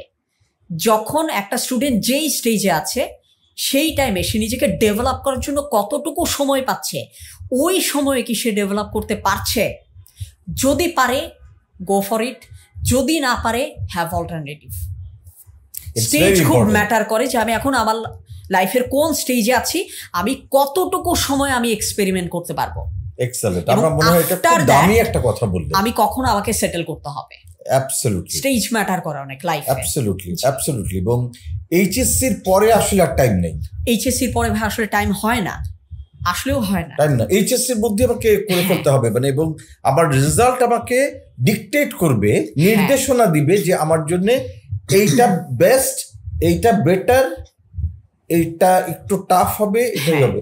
Then I can. তারপর তুমি শুরুতে যে বলছিলে অপশনস, এইখানেই ভাই একটা খুব ইম্পর্টেন্ট কমন সেন্স যেটা আমাদের দরকার। আমাদের দুটো ওয়ার্ডে ফোকাস করা খুব প্রয়োজন, একটা হচ্ছে প্রায়োরিটি অ্যান্ড অল্টারনেটিভ। লাইফে আমাদের human mind, human brain, human capacity খুব লিমিটেড। আমরা চাইলেও মাল্টিপল অপশনে বেস্ট হইতে পারবো না। তার মানে আবার এইটাও না আমি একটা অপশনেই 100% এফোর্ট দিব। আমার একটা প্রায়োরিটি অপশন থাকবে, যদি সেটা আমি হিট করতে না পারি আমার কিছু অল্টারনেটিভও থাকবে। সো আমি ভাই লাইফের অপশনটাকে আমি এইভাবে দেখি। সো আমরাও যখন ফিউচারের ক্যারিয়ার প্ল্যান করবো আমার একটা থাকবে প্রায়োরিটি অপশন, বাট যেহেতু ফিউচারকে ভাই আমি ডিকটেট করতে পারবো না, আমাকে আরও অন্তত 2টা অপশন ব্যাকআপ প্ল্যান হিসেবে রাখতে হবে। এবং এই ক্ষেত্রে আমার যেটা প্রিপারেশন হবে, আমি যদি অ্যাডমিশন টেস্টের কথাই ধরি, প্রিপারেশন যেটা হবে আমার এই যে 3টা অপশন তার ভিতরে অবশ্যই কিছু না কিছু সাবজেক্ট আছে যেটা কমন, সব জায়গাতেই লাগবে। আমি মেডিকেলে এক্সাম দেই, ইউনিভার্সিটিতেই এক্সাম দেই, আর মানে নর্মাল ডিসিপ্লিনেই দেই, আর ইঞ্জিনিয়ারিংয়েই দেই, আমাকে ইংলিশ পারাই লাগবে।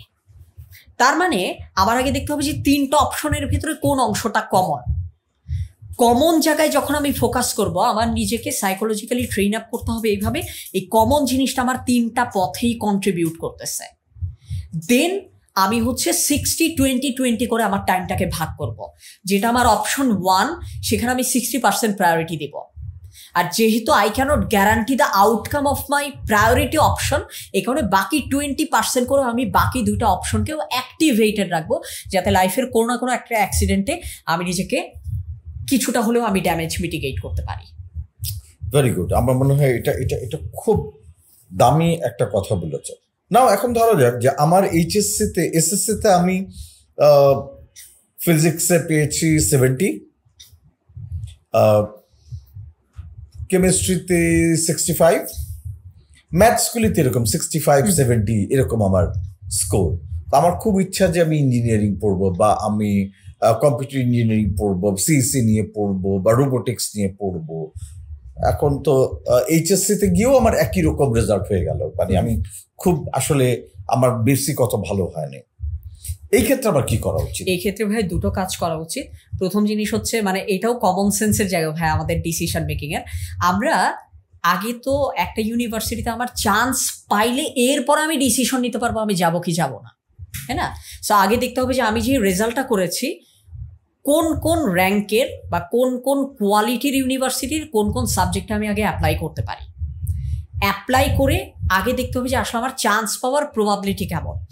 যদি চান্স পাই, প্রথম কাজ আগে কোর্স আউটলাইন পড়া। আগেই পড়তে পারি, এটা আগেই পড়তে হবে, এবং 2টা ভাই প্যারালালি করতে হবে। আমার যেমন অ্যাডমিশন টেস্টের প্রিপারেশনটাও নিতে হবে, কোর্স আউটলাইনটাও পড়তে হবে।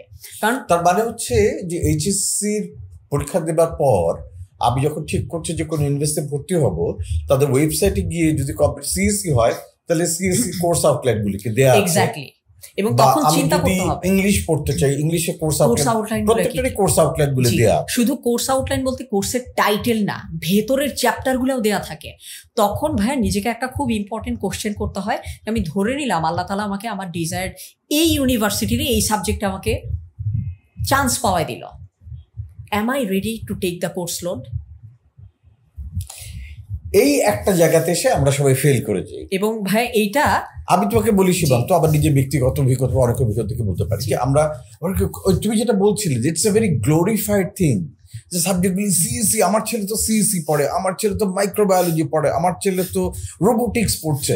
Yes, it's a very glorified, শুনলে সবাই খুশি হয়। But the load it has, am I ready to take on it? Exactly. এটাকে আমার এই দুর্বল শরীরকে এই লোডটা আমি নিতে পারবো, অথবা নাকি আমি ভেঙে পড়বো? হ্যাঁ, আমার আইবি এর ওই ছোট্ট লাইফ থেকে একটা খুব ইম্পর্টেন্ট লেসন যেটা পেয়েছি, ফুল আইবি এর জার্নির সবচেয়ে ইজি পার্ট হচ্ছে অ্যাডমিশন টেস্ট ক্র্যাক করা। এর পরবর্তী জার্নিটা অনেক টাফ। অ্যাডমিশন টেস্ট ক্র্যাক করার পরে, কারণ ওইটা ভাইয়া জাস্ট একটা এক্সাম, 4 মাস পরে আপনি একটা সাবজেক্ট পড়ার জন্য এলিজিবল, আপনি এলিজিবিলিটি লিস্টে আপনি ঢুকেছেন। পরে স্টোরিটা 4 বছরের, এবং ওই 4 বছরের উপরে বেস করে আপনার যে জব ফিল্ড হচ্ছে সেটা আরও 30 ইয়ার্সের। সো ওই 4 মাসের কথা ভাবার পাশাপাশি একটু হলে ওই 34 ইয়ার্সের জার্নিটাও ভাবা প্রয়োজন। কারণ এটা ঠিক, বিদেশে ভাইয়া একটা মানুষ এক সাবজেক্টে অনার্স করে অন্য সাবজেক্টে সে জব করতে পারে, তাদের জব মার্কেট অনেক লিবারেল। এলন মাস্কের মতো মানুষ তারা ওপেনলি ঘোষণা দিতে পারে যে আমরা অনার্স কেয়ার করি না। কিন্তু আমাকে তো বুঝতে হবে আমি কোন জব মার্কেটে, আমি কোন রিয়েলিটিতে আমি ফাইট করব, সে জায়গার রিক্রুটাররা কেমন, ওই রিয়েলিটি মাথায় রেখে আমি প্রপারলি ফাইট করার মতো আমার ক্যাপাসিটি, ক্যান্ডিডেসি তৈরি হবে কিনা। ওই গ্লোরিফাইড ফরেন এক্সাম্পল আমাদের সব লোকাল কনটেক্সটে কাজ করবে না। কারণ দিন শেষে আমি যদি ভালো কিছু না করি, সাফার করবে আমার ফ্যামিলি মেম্বাররা যারা আমার উপর। আমি নিজে সাফার করবো, সবচেয়ে বেশি আমি নিজে সাফার করবো। মানে আমার লোড, যেমন আমি খুব, মানে আমার পার্সোনাল কথা বলি, জি, যাকে নিয়েছি তো হলো মতিউর গভর্নমেন্ট বয়েজ, দেন ঢাকা কলেজ, ভালো স্টুডেন্ট ছিলাম। লাইক তারপরে আমি আমার ইচ্ছা যে আমি কমার্সে পড়বো, সব পরীক্ষা দিয়েছি। প্রথম দিকে ছিলাম ফাইন্যান্স, তখন আমি শুনলাম ফাইন্যান্স মানে হেভি, ফাইন্যান্স শুনতে কেমন যিনি লাগে, লোকজনও খুব অ্যাপ্রিসিয়েট করে, ফাইন্যান্স থেকে পাশ করলি চাকরি, হেভি, খুব গ্লোরিফাইড। অ্যান্ড দেন ফাইন্যান্স চাইলাম, সাথে ফাইন্যান্স পেয়ে গেলাম। ওমা, পড়তে গিয়ে দেখি খালি ম্যাথস আর maths. I'm not at all a maths guy, I'm a creative guy. আপনাকে দেখে আমার মনে হচ্ছে আপনার মার্কেটিং কিংবা ম্যানেজমেন্টে পড়লে আপনি অনেক ভালো করতেন। Exactly. You have rightly assessed me. এক মিনিটে বসে তুমি আমাকে অ্যাসেস করছো। Actually, I was fit for marketing. Marketing, creative, কথা বলা, ম্যানেজ করা, কমিউনিকেট করা, I am really good at that. Relationship building. কিন্তু আমি করলাম কি, মার্কেটিং তখনকার দিনে ছিল, মার্কেটিংটা সবচেয়ে যারা মানে লোর দিকে ছিল ওরা মার্কেটিং, কেউ কোনো সাবজেক্ট পেয়ে আছে মার্কেটিং, হ্যাঁ ঠিক আছে, মার্কেটিংয়ে পড়ে না, ঠিক আছে, হ্যাঁ কি ফাইন্যান্স পড়বো এখানে। এবং করতে গিয়ে যেটা হলো, আমি যখন দেখলাম ওমা টাফ হয়ে গেল, অ্যান্ড দেন নাক কান দিয়ে ধোয়া ওঠা শুরু করলো, কারণ I am not a maths guy and finance is all about maths and maths. এবং আমি মেন্টালি এত ডিপ্রেসড হয়ে গেলাম যে আল্লাহ, তার মানে কি আমি একটা বোকা, আমার কি মাথার মধ্যে কোনো বুদ্ধি নেই, মানে what am I? And then I understood later on যে that was not meant for me, I have chosen a wrong subject. Exactly. I'm not meant for that. But that was too late. এই জন্যই আজকের আমাদের ডিসকাশনটা, যাতে অন্যদের late হওয়ার আগে তারা এটা বুঝতে পারে। এক্স্যাক্টলি। আমাদের দেশে তো আর সেই সুযোগ নেই অধিকাংশ ক্ষেত্রে, মানে আসলে সেই আটা নেই। বাট আমি অবশ্য মানে সবাই বললে খুব জেনারেলাইজড হয়ে যায়। আমি বেশ কয়েকজন খুব ভালো ফ্যাকাল্টি পেয়েছি যারা আমাকে খুব ভালো গাইডেন্স এবং মেন্টরশিপ দিয়েছিল। সাধারণ ছেলে মেয়ে যাচ্ছে কথা বলছি, তাই না? ওদের পক্ষে বাপ পা তো একটা, আচ্ছা তোর যেটা ভালো লাগে, এখন যেটা হয়েছে বাবা মা অনেকটা, তোর যেটা ভালো লাগে তুই যেটা মনে করো ওইটা পড়, হ্যাঁ। এখন আগে যেমন বাবা দা তোর ডাক্তার তুই, এখন এটা থেকে বের হয়ে আসছে। বাট এই বাচ্চাটা তো এখন বোঝে না যে কি পড়তে হবে। সো তুমি যে কথাগুলো বললে this is very important. So আমরা যদি সামারাইজ করি তাহলে এইচএসসি তে আমার প্রথম কাজ করতে হবে, আমার কিছু সিনিয়র ফ্রেন্ড করতে হবে যারা আমার চেয়ে 10 বছরের বড়। হ্যাঁ, তারা আমাকে 10 বছরের পরে রিয়েলিটির সাথে একটু একটু করে হিন্ট দিবে, যেটা আমার ম্যাচিউরিটি গ্রো করবে। এবং আমার যেটা মনে হচ্ছে ভাই সিএসসি পড়বো, আমি তো ওইটা হবো, আমি তো সেটা হবো, যে গ্লোরিফাইড জবটা ভাবছি, কিন্তু ওই গ্লোরিটা পাওয়ার জন্য যে স্ট্রাগলটা করতে হবে আমাকে, সেটা সম্পর্কে তারা আমাকে ধারণা দেবে। এখানে কিন্তু ভাই স্ট্রাগল মানে এই না যে ওই পথে যাওয়াই যাবে না। না না না, স্ট্রাগল মানে স্ট্রাগল সম্পর্কে জানবো যাতে আমি ক্যাপাসিটিটা ডেভেলপ করি সেই স্ট্রাগলটাকে ফেস করার, যে ওই স্ট্রাগলটা আমি ক্যারি করার মতো শক্তি আবার আছে কিনা, ওই স্ট্রেংথটা আমার মধ্যে আছে কিনা, ওইটা আমার জানতে হবে। যদি মনে করি যে হ্যাঁ সিএসসি তে এগুলি পড়তে হয়, এতক্ষণ পড়তে হয়, এগুলি পড়তে হয়, এই ম্যাথস করতে হয়, এটা করতে হয়, ফিজিক্যাল করতে হয়, এগুলি পারি, কিন্তু আমার খুব প্রিয় সাবজেক্ট, ইয়াস আমার রেজাল্টও ভালো এটা ব্যাপারে, yes, then you should apply for CSC. আর যদি মনে হয় যে না ওই লোডটা নেওয়ার মতন আমি তোমাকে চিনি, আমি আসলে কেপেবল না, বা এত ম্যাথসের I not a maths guy, আমিও ম্যাথস গাই না, তাহলে তো then I should not go for CSC. Exactly, তাই না? I should not go for architecture. যেমন বায়োলজির আমি চিত্র আঁকতে পারতাম না দেখে আমি মেডিকেলে এক্সামই দেইনি, কারণ সেখানে প্রচুর পরিমাণ চিত্র থেকে শুরু করে প্রচুর সায়েন্টিফিক নেম, প্রচুর কিওয়ার্ড এবং মুখস্থ মনে রাখতে হতো। আমি হলো মুখস্থ বিদ্যা আমার নাই, হ্যাঁ আমি একদমই মনে রাখতে পারি, হ্যাঁ আমি খুব ক্রিয়েট করতে পারি। আমি মনে করি সেখানে আমার থেকেও যাদের মেমোরাইজিং স্কিল ভালো, দে ডিজার্ভ এবং তারা ভালো করবে। এক্স্যাক্টলি, আমি একটা সাবজেক্টে পড়লাম, সেই সাবজেক্টে পড়ে যদি আমি সেটা মাস্টার হতে না পারি, মাস্টার মানে বুঝি যদি ভালো করতে না পারি, অপটিমাইজ করতে না পারলে আসলে কোনো লাভ নেই, কোনো লাভ নেই। সুতরাং এমন একটা সাবজেক্ট আমার বেছে নেওয়া উচিত আন্ডারগ্র্যাডে, যেখানে আমি আমার নিজেকে অপটিমাইজ করতে পারছি। সো তুমি যেটা বললে যে কোর্স কন্টেন্ট গুলো দেখা, একজন সিনিয়রের সাথে আলাপ করা, তিনি আমাকে বলবেন যে এটা পড়তে হলে কি কি করতে হয়, এটা সুবিধাগুলোকে, প্রস এন্ড কনস গুলো বলবেন, এবং কি কি ধরনের পড়া পড়তে হবে, কত কি করতে হবে, এন্ড দেন আমাকে নিজেকে প্রশ্ন করে am I ready to take that, do I have the strength. কাজগুলোকে একটু আমি সহজও করে দেই অডিয়েন্সের জন্য, সেটা হচ্ছে প্রচুর সাবজেক্ট রিভিউ ভিডিও আছে ইউটিউবে। অ্যানথ্রোপোলজি কি কি পড়ায়, ফিউচারে জব মার্কেট কেমন, ফিজিক্স কি কি পড়ায়, ফিউচারে জব মার্কেট কেমন।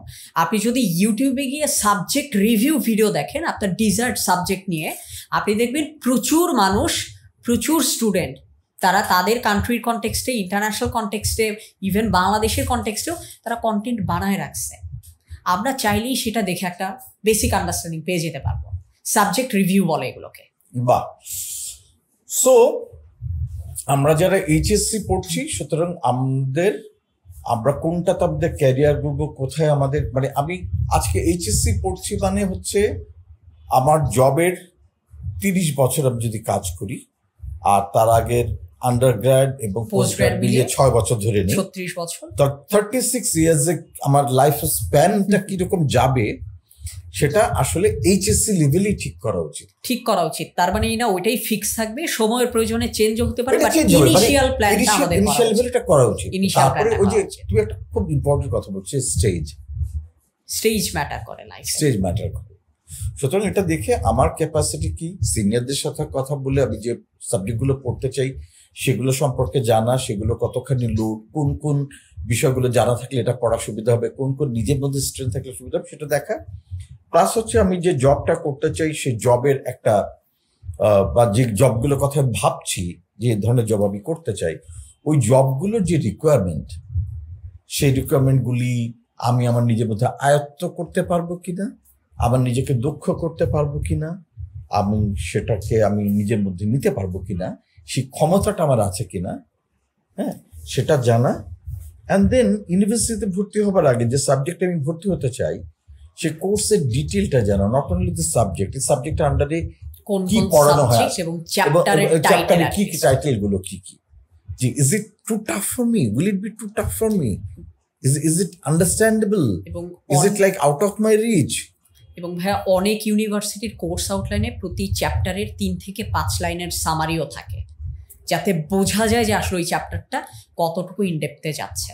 সো সাবজেক্ট, চ্যাপ্টার টাইটেল, মানে প্রথমে তো department, subject, chapter title, 3 to 5 লাইন্সের যে সিনপসিস, যত পড়া থাকবে তত আমরা ইনফর্ম ডিসিশন নিতে পারবো।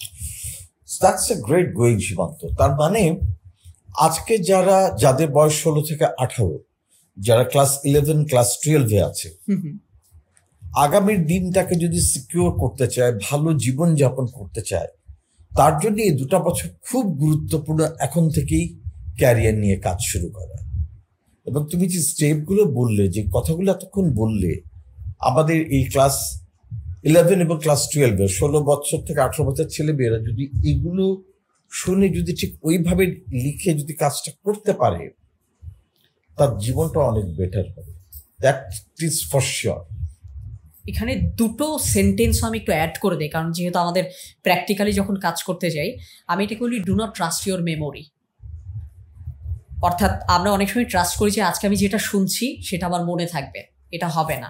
আপনি যখনই আপনার কোনো একটা সিনিয়রের কাছ থেকে কোনো ইম্পর্টেন্ট ইনসাইট পাবেন তার সাবজেক্ট সম্পর্কে, তার ক্যারিয়ার সম্পর্কে, এটাকে একটু ডায়েরিতে রাইট ডাউন করে রাখুন। এবং একটা কথা সবসময় আমাদের মনে রাখতে হবে, স্কুল লাইফ হোক, এইচএসসি লাইফ হোক, ইউনিভার্সিটি লাইফ হোক, কাজের লাইফ হোক, আপনার বয়স যতই হোক না কেন, আপনি সিও হন, ডাজন্ট ম্যাটার, প্লিজ মেনটেন আর ডায়েরি। আমরা ভাবে যাচ্ছে শুনছি, যা যা বলছে মনে আছে, থাকবে না। আজকে মনে আছে, কালকে আমি নতুন আরেকটা কিছু শুনবো, ওটা কিন্তু মেমোরি পেছনে চলে যাবে, তারপর দিন আরো পেছনে চলে যাবে, তারপর দিন আরো পেছনে চলে যাবে, আমি কিন্তু ডিরেইল হয়ে যাবো, and I will miss the train. এটার কারণে do not trust your memory, everything should be written. এবং যখনই লিখবো তখনই ওটা আমাকে মনে রাখতেও সাহায্য করবে, বাই চান্স যদি ভুলে যে আমার রিমাইন্ডার হিসেবে কাজ করবে। আমার ডায়েরি তখন আমার একজন ট্রেনার হিসেবে কাজ করবে, আমার ডায়েরি আমার গাইড হিসেবে কাজ করবে। অনেকে ভাবে যে আচ্ছা ঠিক আছে আমি আমার মোবাইলে নোট নিয়ে নিই, না, এটা খাতা কলমে। আমি এই জায়গায় অনেক বেশি ট্র্যাডিশনাল, আমি খাতা কলমে লিখি। এবং ট্র্যাডিশনাল হওয়া দরকার, কারণ কি ডিজিটালি করলে পরে ডিজিটাল জিনিসটাও আবার যেটা হয় চট করে মেমোরি থেকে আউট হয়ে যায়, ভেরি ক্ষণস্থায়ী। হাতে কলমে লিখলে যেটা, আমি যখন লিখছি হাত দিয়ে, এটার যে নিউরনের যে কাজটা করছে আমার মাথার মধ্যে, মাসল মেমোরি থেকে আমার ব্রেইনে এনগ্রেভড করে দিচ্ছে, ছাপিয়ে দিচ্ছে, ফলে এটা আমার মেমোরিতে একটা দীর্ঘ সময় কাজ করে। সেজন্য আমি অনেক সময় স্টুডেন্টদের সাথে যখন আলাপ করি তখন বলি যে ঠিক আছে ফাইন, তোমার পড়া মনে থাকে না, পড়তে ভালো লাগছে না, কিচ্ছু লাগছে না, একটা কাজ করো, তুমি ওই চ্যাপ্টারটা দেখে দেখে লেখো, তোমার মুখস্থ করা লাগবে না, পড়তে ইচ্ছা করছে না, পড়ো না, জাস্ট দেখে দেখে লিখতে থাকো। ওই যে দেখে দেখে লিখছো, চোখে দেখছো, এখানে লিখছো, মেমোরি মাসেলের কারণে তোমার ব্রেইন কিন্তু ওটাকে মনে রাখছে। সো যারা মনোযোগী স্টুডেন্ট না, যারা পড়তে চায় না, তাদের জন্য লেখাটা বোধহয় সবচেয়ে ভালো বুদ্ধি। শুরুটা হতে পারে এভাবে, আমি যেভাবে এটা শুরু করেছি, আমি প্রতিদিন 3 লাইন লেখার আমি টার্গেট নিতাম, যে আজকে আমি সারাদিন থেকে যা যা শিখেছি আমি খুব বেশি লিখবো না, ঘুমাতে যাওয়ার আগে অনলি 3 সেন্টেন্সেস। অনেক বড় কিছু লিখলে স্ট্রেস লাগবে, একদমই যদি কিছু না লিখি আমার অভ্যাসই তৈরি হবে না। 3 সেন্টেন্সেস আ ডে, দেখবেন আপনার পুরো আন্ডারস্ট্যান্ডিং লাইফের সম্পর্কে ফিলসফি অনেক কিছু চেঞ্জ হয়ে যাবে। মানে আমি অনেক বেনিফিট পেয়েছি এখান থেকে। ট্রু। এবং আমি দেখেছি যে যখন আমি যা লিখে রাখি ডায়েরিতে, ওই জিনিসটা আমার কাছে অ্যালাইভ থাকে। জি, এটা যে অনেক আগের লেখা আমার মনে হয় রিসেন্ট, কারণ ওই লেখার সময় এর আশেপাশের ঘটনা দিন সেগুলো একটা মেমোরিতে রেফারেন্স তৈরি করে, আপনি ওই ঘটনায় বেঁচে থাকেন। True true. সুতরাং আমরা সবসময় বলি যে ব্রেইনকে কিন্তু হ্যাক করা যায়, নট অনলি ইউর কম্পিউটার, আমাদের ব্রেইনটাকে আমরা হ্যাক করতে পারি, এবং এগুলো হচ্ছে ছোট ছোট টুলস হ্যাক করার। আপনি আপনার ব্রেইনকে ট্রেন করতে পারেন, train your brain. This are the small এজে প্রতিদিন 3টা করে লাইন লেখা, আজকে আমি কি জানলাম, কি শিখলাম, 3টা করে লাইন লেখা। আমি যা যা জানছি, আমার যা যা করার দরকার, এগুলোকে ডিজিটাল না, ম্যানুয়ালি লেখা। ইভেন ওই লেখার ক্ষেত্রে এমনও অনেক দিন গিয়েছে যখন আমি লিখেছি যে আজকে লিখতে ভালো লাগছে না, আগামীকাল লিখবো, আগামীকাল ভালোভাবে লিখবো, এরকমই 3টা লাইন লিখেছি। একটু ছেলে মানুষই শোনায়, কারণ প্রতিদিন তো লেখার মতো আমি ইম্পর্টেন্ট কিছু পাবো না, তাও লেখা হোক। মাথার জিনিস খাতায় যাওয়াটা খুব জরুরি। এক্স্যাক্টলি। এবং খাতার জিনিস তখন ওটা মাথার জিনিস খাতায় গেলে খাতার জিনিস যায় আবার। খুব ছোট্ট সাধারণ একটা জিনিস, কিন্তু ওটা যে কি পরিমাণ এফেক্টিভ এটা যারা করে উনি তারা জানে। এবং সাকসেসফুল মানুষেরা সাকসেসফুল হয় এইসব টেকনিকের কারণে, ট্রিকের কারণে। ওয়েল, আমরা সীমান্ত থ্যাংক ইউ যে এসএসসি আমরা এবং এইচএসসি পর্যন্ত আমরা একটা কাভার করলাম। এখন ধরো আমি একটা সাবজেক্ট অলরেডি শুরু করে দিচ্ছি, মানে আমার তো এগুলি জানা ছিল না, আগে কোনদিন পডকাস্টটা দেখি নেই, পড়ে ফেলছি একটা সাবজেক্ট, আন্ডার গ্র্যাড করতেছি। রেজাল্ট সুবিধা করতে পারতেছি না, মানে আমি সাবজেক্টটা বুঝতেছি না ভালো, আমার সিজিপিও খুব একটা ভালো হচ্ছে না, কি করতে পারি? যদি এখনো ওনার হাতে একটা বা দুইটা সেমিস্টার থাকে, আমি বলবো জিপিএ ওই দুইটা সেমিস্টারে সর্বোচ্চ আগে যতটুকু পারা যায় উনি পুল আপ করবেন। কারণ এবং তাদের প্রতি একটা রিকোয়েস্ট থাকবে, আপনাকে যদি কোনো সিনিয়র কখনো বলে সিজিপিএ ডাজেন্ট ম্যাটার, আপনি কখনোই তাদেরকে বিলিভ করবেন না, ঠিক আছে? ওইটা হচ্ছে আপনি যখন অনার্সের পরে আর সিজিপিএ আপনি পুল আপ করতে পারছেন না, তখন নিজেকে সান্ত্বনার জন্য বলতে পারেন। কিন্তু আপনার হাতে যদি একটা সেমিস্টারও থাকে, একটা টিউটোরিয়ালও যদি থাকে, যেখানে আপনি এক্সাম দিয়ে আপনার জিপিএ পুল আপ করার সুযোগ আছে, আপনি আগে সেটাকে পুল আপ করার ট্রাই করবেন। যদি দেখেন যে না, আপনার অনার্স শেষ হয়ে গেছে, সার্টিফিকেট তুলে ফেলছেন, রিটেক দেওয়ার আর কোনো সুযোগ নাই, সো দুইটা কেস হতে পারে ভাই, কোনো সুযোগ নাই এরকম এক ধরনের মানুষ রয়েছে, আর এখনও কিছুটা সুযোগ রয়েছে এই ধরনের মানুষও রয়েছে। প্রথম কেসটা আগে যাই, যারা এখন রানিং স্টুডেন্ট, থার্ড ইয়ার কিংবা ফোর্থ ইয়ারে রয়েছে। আপনি যদি দেখেন ইউজুয়ালি ইউনিভার্সিটিতে থার্ড ইয়ার এবং ফোর্থ ইয়ারগুলোতে একটু অ্যাডভান্সড কোর্সগুলো পড়ায়। সো আপনাকে যেটা করতে হবে, 5টা কোর্স যদি আপনাকে পড়ায়, আপনি দেখবেন তার ভেতরে কোনটায় জিপিএ তোলাটা ইজি। আপনি সেই কোর্সগুলোতে যাতে আপনার ভালো স্কোর আসে, আপনি ক্যাটেগরাইজ করে ফেলবেন 3 ধরনের কোর্স, কোনটা থেকে আমার জিপিএ উঠবে, কোনটায় অ্যাভারেজ থাকবে, কোনটায় আমি ড্যামেজ মিটিগেশন করব। এইভাবে আপনি আগাবেন, কারণ আপনি একদিনে হঠাৎ করে আপনার বেসিক ফাউন্ডেশনস আপনি তৈরি করতে পারবেন না।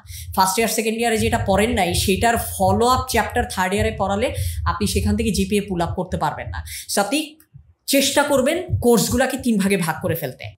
একটা খুব যেখান থেকে আপনার প্রোগ্রেস আনা সম্ভব, সেখানে জিপিএটাকে আপনি হাই রাখবেন প্রোগ্রেসিভ ট্রেন্ডে। একটা অ্যাভারেজ থেকে অ্যাবাভ অ্যাভারেজ, বাকিটাই আপনি ড্যামেজ মিটিগেট করবেন। এইটা করে সর্বোচ্চ যতটুকু পারা যায় আপনি জিপিএটাকে আপনি পুল আপ করার ট্রাই করবেন। এবং ওই টাইমে কাজ করতে হয় আর আসলে 2টা জায়গায়। প্রথমটা হচ্ছে রিলেশনশিপ, সেকেন্ডটা হচ্ছে স্কিল।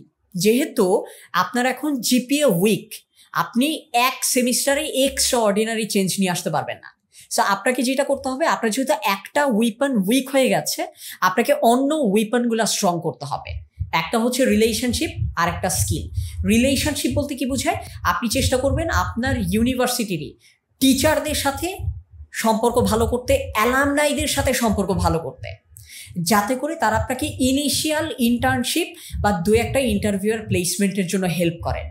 এইটার জন্য যদি আপনার টিচারের সাথে রিসার্চ অ্যাসিস্ট্যান্ট হওয়া লাগে, আনপেইড ভলান্টিয়ারিং করা লাগে তাদের সাথে, আপনি করবেন, কারণ আপনার এই উইপনটাকে আপনার স্ট্রং করতে হবে। সেকেন্ড হচ্ছে আপনাকে রেলেভেন্ট স্কিল নিয়ে খেলতে হবে। আপনি যদি স্কিল ডেভেলপমেন্টের সচেতনতা লাস্ট মোমেন্টে চলে আসে, আপনি অনেক স্কিল ডেভেলপ করতে পারবেন না। আপনাকে তখন যেটা করতে হবে, based on your subject, based on your result, relevant কোন কোন অপরচুনিটিতে আপনি হিট করতে পারবেন, সেটার জন্য কোন কোন স্কিল বেশি দরকার, আপনি অনলি প্রায়োরিটি স্কিলে খেলবেন। কারণ আপনি এমন স্টেজে নাই যে আপনি অনেক স্কিল এখন সুপারস্টার হয়ে যাবেন। কিছু স্কিল আছে যেটা সবগুলা ইন্ডাস্ট্রির জন্য কমন। সহজ করে যদি বলি, আমাদের তো আসলে স্কিল 2 ধরনের, হার্ড স্কিলস আর সফট স্কিলস। সফট স্কিলসের ভেতরে যেগুলো রয়েছে, এর মধ্যে আমাদের কমিউনিকেশন স্কিলস রয়েছে, ইন্টারপার্সোনাল রিলেশনশিপ রয়েছে, problem solving, decision making, creativity, এই সমস্ত স্কিলগুলো হচ্ছে সফট স্কিলস। হার্ড স্কিলের ভেতরে রয়েছে আমাদের টেকনিক্যাল স্কিলগুলো। প্রতি 5 থেকে 10 বছর পর পর হার্ড স্কিলের রিকোয়ারমেন্ট চেঞ্জ হয়, কিন্তু problem solving skill, creativity, communication skill, এটা 2020-এও লাগবে, 30-এও লাগবে, 40-এও লাগবে, আপনি যতদিন বেঁচে থাকবেন সবসময়ই লাগবে। সো আপনি যেটা করবেন, আপনি আগে সেই কমন যেগুলো সফট স্কিলস, সেগুলোর একটা জায়গায় লিস্ট করবেন, আর আপনার ডিজায়ার্ড সেক্টরে যেই হার্ড স্কিলগুলো বেশি প্রয়োজন সেগুলোর জন্য আপনি লিস্ট করবেন, প্রায়োরিটি সেট করবেন। দেন আপনি দেখবেন আপনি যে বিভিন্ন জায়গায় অ্যাপ্লাই করতে চাচ্ছেন, আপনার অ্যাপ্লিকেশনের ডেডলাইন কবে। সব সময় কাজ করবেন বেসড অন অ্যাভেলেবল টাইম। আপনার হাতে সেই স্কিলটাকে ডেভেলপ করার জন্য কতদিন সময় আছে। মনে করেন আপনার রেজাল্ট আউট হয়ে গিয়েছে, আপনি প্রথম যেই জবে অ্যাপ্লাই করবেন সেটার অ্যাপ্লিকেশনের ডেডলাইনে আপনার সময় রয়েছে আর 45 দিন। সো আপনি 40 দিনের ভেতরে ওই স্কিল যতটা পারেন আপনি ডেভেলপ করবেন। আমরা স্টেপ বাই স্টেপ আমরা আগাবো। জিপিএ সর্বোচ্চ যতটুকু বাড়ানো যায়, রিলেশনশিপ যতটুকু বাড়ায়, নেটওয়ার্কটাকে স্ট্রং করা যায়, রেলেভেন্ট স্কিল প্রায়োরিটি অনুযায়ী লিস্ট করে কমন স্কিল, কাস্টমাইজ স্কিল বা industry specific skill, available time কত সেই অনুযায়ী শিখবে। এক্সেলেন্ট। সীমান্ত, এটা তো গেল হচ্ছে আমি লাস্ট পর্যায়ে বিপদের মধ্যে আছি, বাট আমরা ফার্স্ট ইয়ারে সেকেন্ড ইয়ারে আছি। তো এই লেভেলে বা second term, third term, fourth টার্মে সেমিস্টারে আছি, এই যারা আন্ডারগ্রেড করছে তাদের এমপ্লয়াবিলিটি বলি বা ভবিষ্যতে ক্যারিয়ারকে ভালো করার জন্য তাদেরকে কি পরামর্শ বা তাদের কি করা উচিত? তাদেরকে আমি প্রথমত বলবো যে অ্যাকাডেমিক্সটাকে ঠিক রেখে, কারণ জব পাওয়া এটা কোনো সিঙ্গেল ফ্যাক্টরের রেজাল্ট না, মাল্টিপল কয়েকটা ফ্যাক্টরের যোগফল। এখানে অ্যাকাডেমিক্স থাকে, এখানে আমার স্কিলস থাকে, যেই জবে অ্যাপ্লাই করতে চাচ্ছি তার রেলেভেন্স থাকে। সো আমি স্টুডেন্টদেরকে বলবো প্রথমত অ্যাকাডেমিক্সটাকে ঠিক রেখে বিভিন্ন ন্যাশনাল এবং ইন্টারন্যাশনাল অর্গানাইজেশন আছে, দেশের ভেতরে আছে, দেশের বাইরে আছে, তাদের যে বিভিন্ন প্রফেশনাল ট্রেনিংগুলো রয়েছে সেই ট্রেনিংগুলোতে নিজেকে এঙ্গেজ করা, একটা একটা করে স্কিল ধরে স্কিল স্পেসিফিক ট্রেনিংয়ে চলে যাওয়া। কেউ যদি ফিউচারে ম্যানেজমেন্টে কাজ করতে চায়, সে যদি ম্যানেজমেন্ট রিলেটেড যদি কোনো ডিপ্লোমা থেকে শুরু করে বা যদি কোনো প্রফেশনাল সার্টিফিকেশনের সুযোগ থাকে, সে যাতে সেই সার্টিফিকেশনগুলোর চেষ্টা করে। এটা কি মানে আমি আন্ডারগ্রেড করতে করতেই পোস্ট গ্রাজুয়েট ডিপ্লোমাগুলো করব বা কোর্সগুলো করব, সেরকম প্যারালালি করা উচিত আমার? হ্যাঁ, এটা প্যারালালি করে কি, এটা আমাকে আগে দেখতে হবে কোর্সটা কারা অফার করছে, কোন টপিকটা অফার করা হচ্ছে, এবং যারা কোর্সটা করাচ্ছেন তাদের ইন্ডাস্ট্রির সাথে অ্যাটাচমেন্ট কতটুকু। যদি তিনটাই দেখি ফেভারে আছে, করে ফেলাটা ভালো, কারণ আমাদের দেশে ইন্ডাস্ট্রি অ্যাকাডেমিয়া কোলাবোরেশনটা খুব কম। আমাদের যারা টিচাররা তারা বেসড অন তাদের যে রিসার্চ আমাদেরকে শেখান সেটা আমাদেরকে অনেকটাই হেল্প করে, কিন্তু পুরোটা হেল্প করে না। তাকে গেল আমার 100-তে 80 পাওয়া লাগবে একটা জায়গায় যেতে, আমাকে টিচার 70 পর্যন্ত দিয়ে দিচ্ছেন। ওই যে 10-এর গ্যাপটা না, ওইটা কোনো না কোনো একজন প্রফেশনাল ট্রেনিং এর মাধ্যমে ট্রেনিং ইনস্টিটিউটগুলো আপনাকে সেই 10-এর গ্যাপটাকে আমরা অনেক সময় দেখি যে বিভিন্ন চেম্বার, যেমন ঢাকা চেম্বার, তারা বিভিন্ন রকম কোর্স অফার করে যেখানে প্রফেশনালসরা করান বিভিন্ন ব্র্যান্ড ফোরাম করায়, এরকম অনেকে আছে। সো তার মানে আমাদের আন্ডারগ্রেড করা অবস্থাতেই এইসব প্রোগ্রামগুলোতে জয়েন করা উচিত। তাহলে ইয়েস নোতে অ্যান্সার দিতে হলে ইয়েস করা উচিত। তাতে তুমি যেটা বলছিলে যে ইন্ডাস্ট্রির লোকদের সাথে আমার পরিচয় হলো, নেটওয়ার্কিং হলো, অ্যালামনাদেরকে জানলাম, ওখানে আমার টিচারদেরকেও পেতে পারি। সো রিলেশনশিপ বিল্ডিং এর কথা বলছিলে, দ্যাট ইজ আ মাস্ট। এটা তো অবশ্যই, কারণ আমাদের মানে রিলেশনশিপ বিল্ডিংয়ে যেটা হয়, যে আমাকে জব দিবে সে আমাকে চেনে না। আমাকে দুটো জিনিস অ্যাচিভ করতে হবে তার কাছ থেকে। এক, আমি মানুষ হিসেবে লয়াল এবং রিলায়েবল। সেকেন্ড, আমি মানুষ হিসেবে ক্যাপেবল। এই যে দুটো আলাদা আলাদা আঙ্গিকে সে যে আমাকে ইন্টারভিউ বোর্ডে সে আমাকে যে যাচাই করবে, এইটার জন্য মাঝে মাঝে কিছুটা রেফারেন্স পজিটিভ ইম্প্যাক্ট হিসেবে কাজ করে। রেফারেন্স আমাদেরকে জব দিবে না, রেফারেন্স আমাদেরকে বড় জোর ইন্টারভিউ বোর্ড পর্যন্ত নিয়ে যাবে। যেমন অনেকটা আমাদের ক্ষেত্রে সিভি করে, সিভি কিন্তু আমাদেরকে জব দেয় না, সিভি আমাদেরকে ইন্টারভিউয়ের অপরচুনিটি দেয়, জবটা আমরা সেখান থেকে আদায় করি। সো রেফারেন্স আমাকে প্রমাণের একটা স্টেজ পর্যন্ত পৌঁছে দিবে। তুমি একটু আগে বলছিলে যে মানে কোনো জব পাওয়া এটা একটা ফ্যাক্টরের উপর ডিপেন্ড করে, মাল্টিপল ফ্যাক্টরের উপরে আলটিমেটলি ডিপেন্ড ছিল যে আমি আমার ক্যারিয়ারে ডিজায়ার্ড ক্যারিয়ারে যেতে পারলাম কিনা, কিংবা আমার ক্যারিয়ারে সফল হতে পারলাম কিনা। সো একটা তো যেটা বলে যে রিলেশনশিপ বিল্ড আপ করা, টিচারদের সাথে কাজ করা, অ্যাসিস্ট্যান্টশিপ করা, দরকার ভলেন্টারি করা, ক্লাবিং কার্যক্রমগুলি কি হেল্প করে? ডেফিনেটলি হেল্প করে। যদি আমাদের অনেক স্টুডেন্টরাই বিভিন্ন ক্লাব পলিটিক্সের জন্য তারা ক্লাব করতে চায় না, কিন্তু আমি বলবো যে আপনি অবশ্যই ক্লাবিং করবেন, কারণ পিপল ম্যানেজমেন্ট থেকে শুরু করে একটা ক্লাব যখন একটা ইভেন্ট অর্গানাইজ করে, প্রচুর নলেজ ইভেন্ট অর্গানাইজিংয়ের সময় চলে আসে। মানে আপনি কি পরিমাণ অর্গানাইজিং স্কিল যে আপনার এক একটা ইভেন্ট শেখাবে আপনি কল্পনাও করতে পারবেন না। ক্লাবের ইভেন্ট এবং প্রফেশনাল ওয়ার্ল্ডের একটা অ্যামেজিং আপনার কি বলে কমন গ্রাউন্ড আছে। আমি আপনাকে একটু বলি, অনেকেই ম্যাচ করতে পারবে।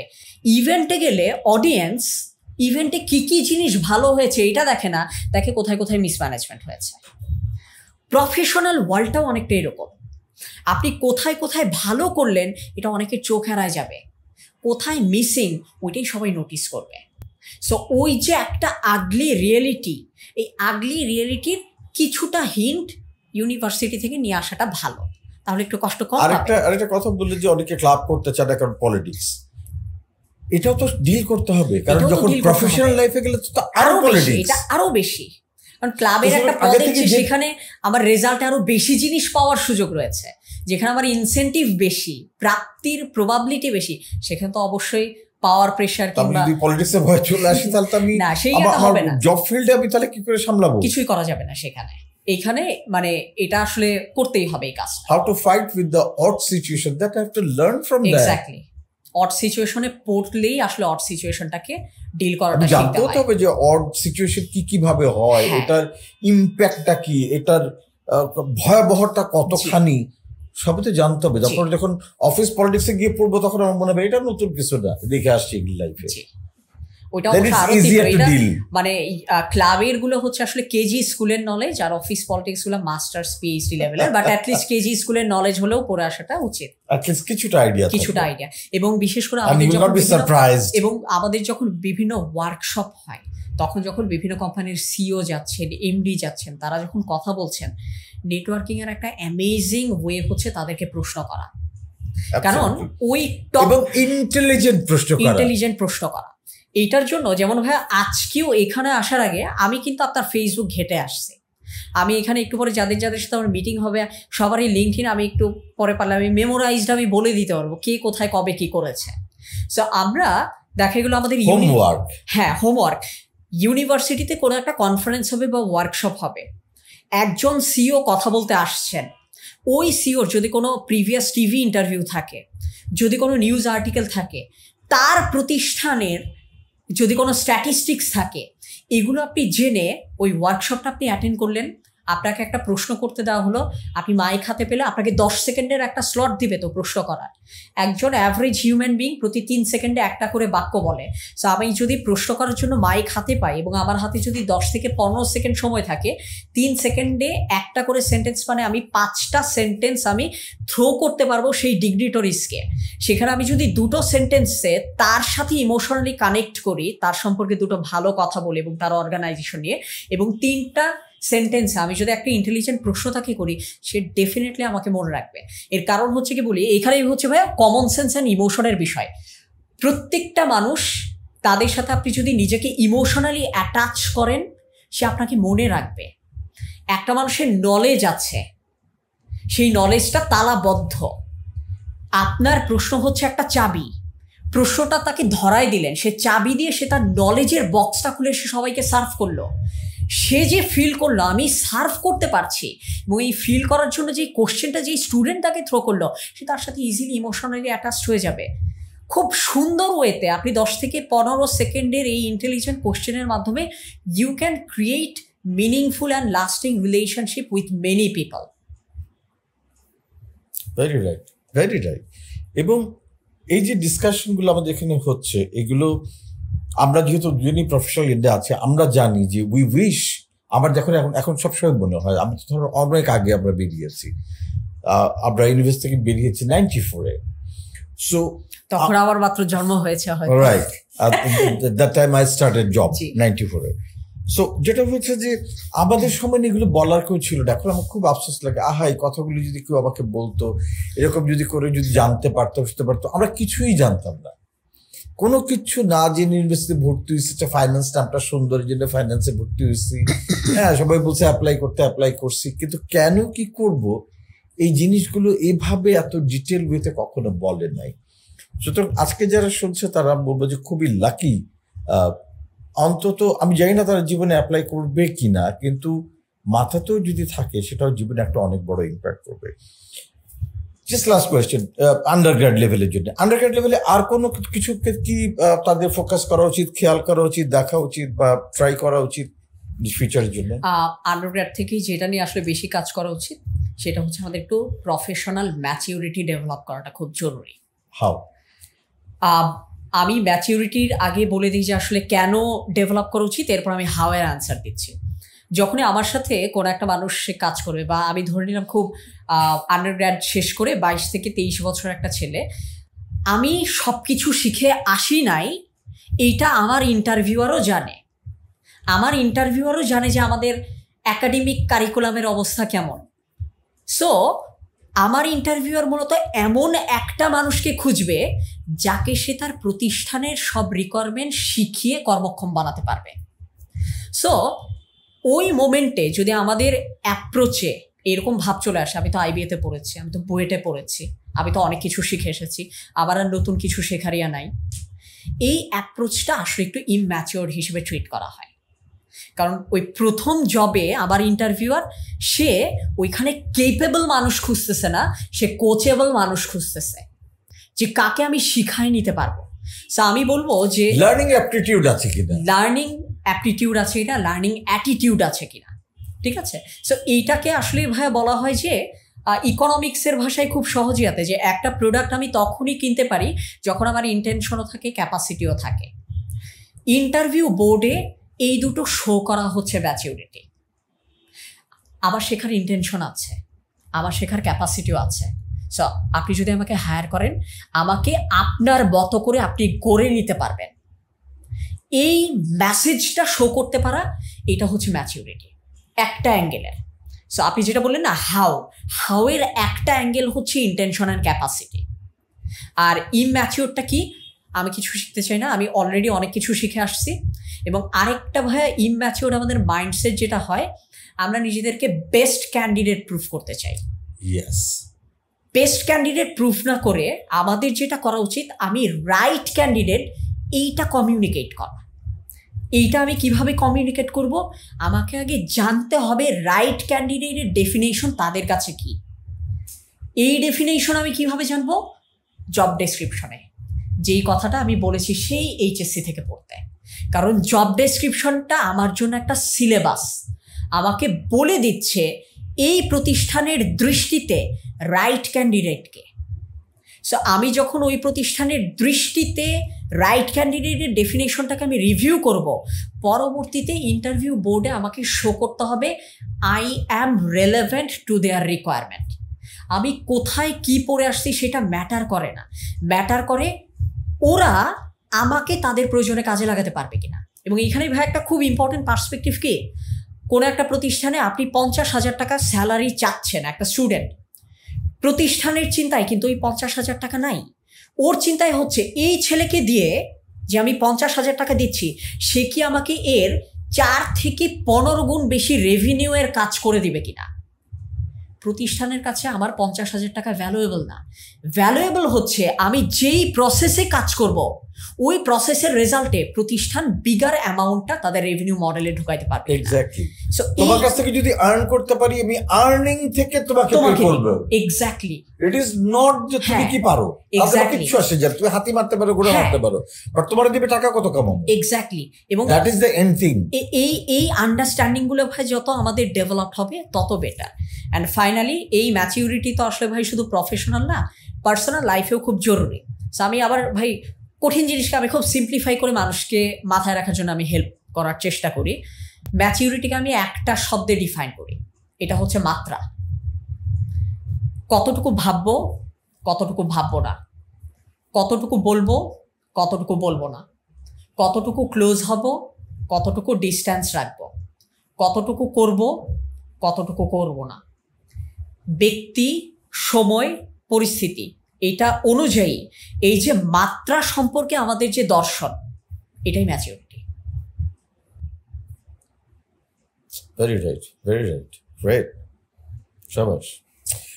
নাও সীমান্ত, এখন আরেকটা স্টেজে যাই, যে আমরা তো এসএসসি এইচএসসি বললাম, তারপরে বললাম আমি আন্ডারগ্র্যাড করছি, আন্ডারগ্র্যাড করেছি, পরীক্ষা দিয়েছি, একটা জবও পেয়েছি, মোটামুটি করছি, আমার 2-3 বছরের একটা অভিজ্ঞতা হয়েছে। কিন্তু আমি যে ডিজায়ার জায়গায় যেতে চাই, জবের সাথে দেখা যাচ্ছে যে আমি অনেক কিছুর সাথে পারছি না, অনেক কিছু করে উঠতে পারছি না, আমার ড্রিমটা অনেক বড়, আমি আমার ড্রিমে যেতে পারছি না। সো জবে থাকাকালীন আমার কি কি করা উচিত, কোন কোন দিক খেয়াল রাখা উচিত, কোন কোন জিনিসগুলো ডেভেলপ করা উচিত, কোন কোন জিনিসগুলি করা উচিত না? আমি ছোট ছোট বুলেট পয়েন্টে বলি, তাহলে প্রত্যেকটা মানুষেরই আসলে বুঝতে খুব ইজি হবে। সেটা হচ্ছে জবে ঢুকে সবার আগে কাজ হচ্ছে সেখানে আমার যিনি রিপোর্টিং বস বা যিনি আমার সুপারভাইজার, তাকে প্রপারলি ফলো করা। কারণ আমার সুপারভাইজার ইউজুয়ালি আমার লাইনেরই আমার থেকে ওপরে। সো যেই মানুষটাকে আমি রিপোর্ট করছি, আমি ফিউচারে ওই মানুষের জায়গাটাতেই যেতে চাই। সো ওই মানুষের কোয়ালিফিকেশন কী কী, স্কিলস কী কী, কতদিন কী কী কাজের রেজাল্টটা এখন এই জায়গায় উঠে আমাকে সুপারভাইজ করছেন, এইটা অবজার্ভ করা, তার কাছ থেকে শেখা। সেকেন্ড আরেকটা জিনিস হচ্ছে সেখানে গিয়ে আমার যেটা ইন্ডিভিজুয়াল পারফরমেন্স, প্রত্যেকটা ইন্ডিভিজুয়ালের কেপিআই তার প্রপারলি আগে বুঝতে হবে যে আমার কাছে আমার প্রতিষ্ঠান কী চায়। অনেকেই ভাই আমাকে জিজ্ঞেস করে, বিশেষ করে আমাদের যারা এই 1-to-1 কোচিংয়ের একটা ভাই খুব কমন প্রশ্ন আমি বলি, অনেকেই এই প্রশ্ন করে, how can I be the best employee of my organisation, এই প্রশ্নটা করে। এই প্রশ্নটাকে আমরা অ্যান্সার করি 3টা সাব কোশ্চেনে। প্রথম যেই কোশ্চেন থাকে সেটা হচ্ছে আপনাদের প্রতিষ্ঠানে বেস্টের ডেফিনেশনটা কি। সেকেন্ড, বেস্টের ডিসিশনটা কে নেয়। থার্ড, ওই ডিসিশন মেকারকে কোন কোন কাজ এবং কোন কোন ব্যক্তি ইনফ্লুয়েন্স করে। আমরা যদি জানি কোন কোন ক্রাইটেরিয়াতে বেস্ট নির্ধারিত হয়, কে নির্ধারণ করে, এবং সেই মানুষটা আমার ব্যাপারে ইনফরমেশন, আমার ব্যাপারে ইভালুয়েশন কার কার কাছ থেকে নিবে, কাস্টমার, আবার রিপোর্টিং বস, আবার পিআর, নাকি সবারই, নাকি অন্য কোনো ট্র্যাক রেকর্ড বা অন্য কোনো কনফিডেন্সিয়াল রিপোর্ট বা অন্য কোনো কেপিআই, কোয়ালিটেটিভ কোনো অ্যাসেসমেন্ট টুল বা কোয়ান্টিটেটিভ কোনো অ্যাসেসমেন্ট টুল, কোনো একটা কাজ আমি কত দ্রুত ডেলিভার করলাম, কোথায় আমি রিসোর্সের ওয়েস্টেজ আমি কমাইলাম, কোথায় আমি কম অপরচুনিটি কস্টে আমি কাজটাকে ডেলিভার করলাম। আমাকে সবার আগে সেই স্পেসিফিক বুলেট পয়েন্টটাকে আগে আইডেন্টিফাই করতে হবে। আইডেন্টিফাই করে আমাকে সেইটাকে ম্যাচ করতে হবে। ম্যাচ করে সেটা, এটাকে বলা হয় যে পৃথিবীতে 2 ধরনের মানুষ, 1 যারা কাজ করে, 2 যারা কাজ করে এবং রেলেভেন্ট মানুষকে দেখায় আমি কাজ করছি। আপনাকে ওই সেকেন্ড মানুষটা হতে হবে, যে you should be noticed by the right people in the right time for right reason. 3টাই জরুরি। রাইট পিপলেরও আপনাকে দেখতে হবে, রাইট টাইমে দেখতে হবে, রাইট কারণে দেখতে হবে। এই 3টা জিনিস খুব কেয়ারফুলি আপনাকে ডেভেলপ করতে হবে যাতে আপনার কাজগুলো যাতে নোটিসড হয়। সো প্রথম কাজটা আমি শিখবো, কেপিআই ক্ল্যারিফাই হব, এবং আমি ওই রেলেভেন্ট যিনি স্টেক হোল্ডার রয়েছেন তাকে আমি ডেলিভার করব। এবং এই জায়গাতে 2টো ফিলসফি বা আপনার ভিতরে যদি 2টো পার্সোনালিটি থাকে, আপনার গ্রোথ অনেক ইজি হবে। প্রথম পার্সোনালিটিকে বলে আপনাকে কাজ দেয়া মানে কাজ হওয়া। আপনাকে দেখে যাতে আপনার সুপারভাইজার এটা ফিল করে যে হ্যাঁ, ওকে কাজ দেওয়া মানে আর আমার কোনো চিন্তা করতে হবে না, ফলো আপ করতে হবে না। কারণ যত ওপরের মানুষ তত বেশি রেসপন্সিবিলিটি, তত বেশি স্ট্রেস। সো আপনি তার কাজটাকে ইজি করে দিচ্ছেন। Don't bring additional stress to your boss. Exactly. So আপনাকে কাজ দিয়ে কাজ করানো যদি ওনার মূল কাজের চেয়েও বেশি বড় কাজ হয়ে যায়, আপনি তাহলে আগাতে পারবেন না। সো আপনি তার কাজটাকে সহজ করে দিচ্ছেন।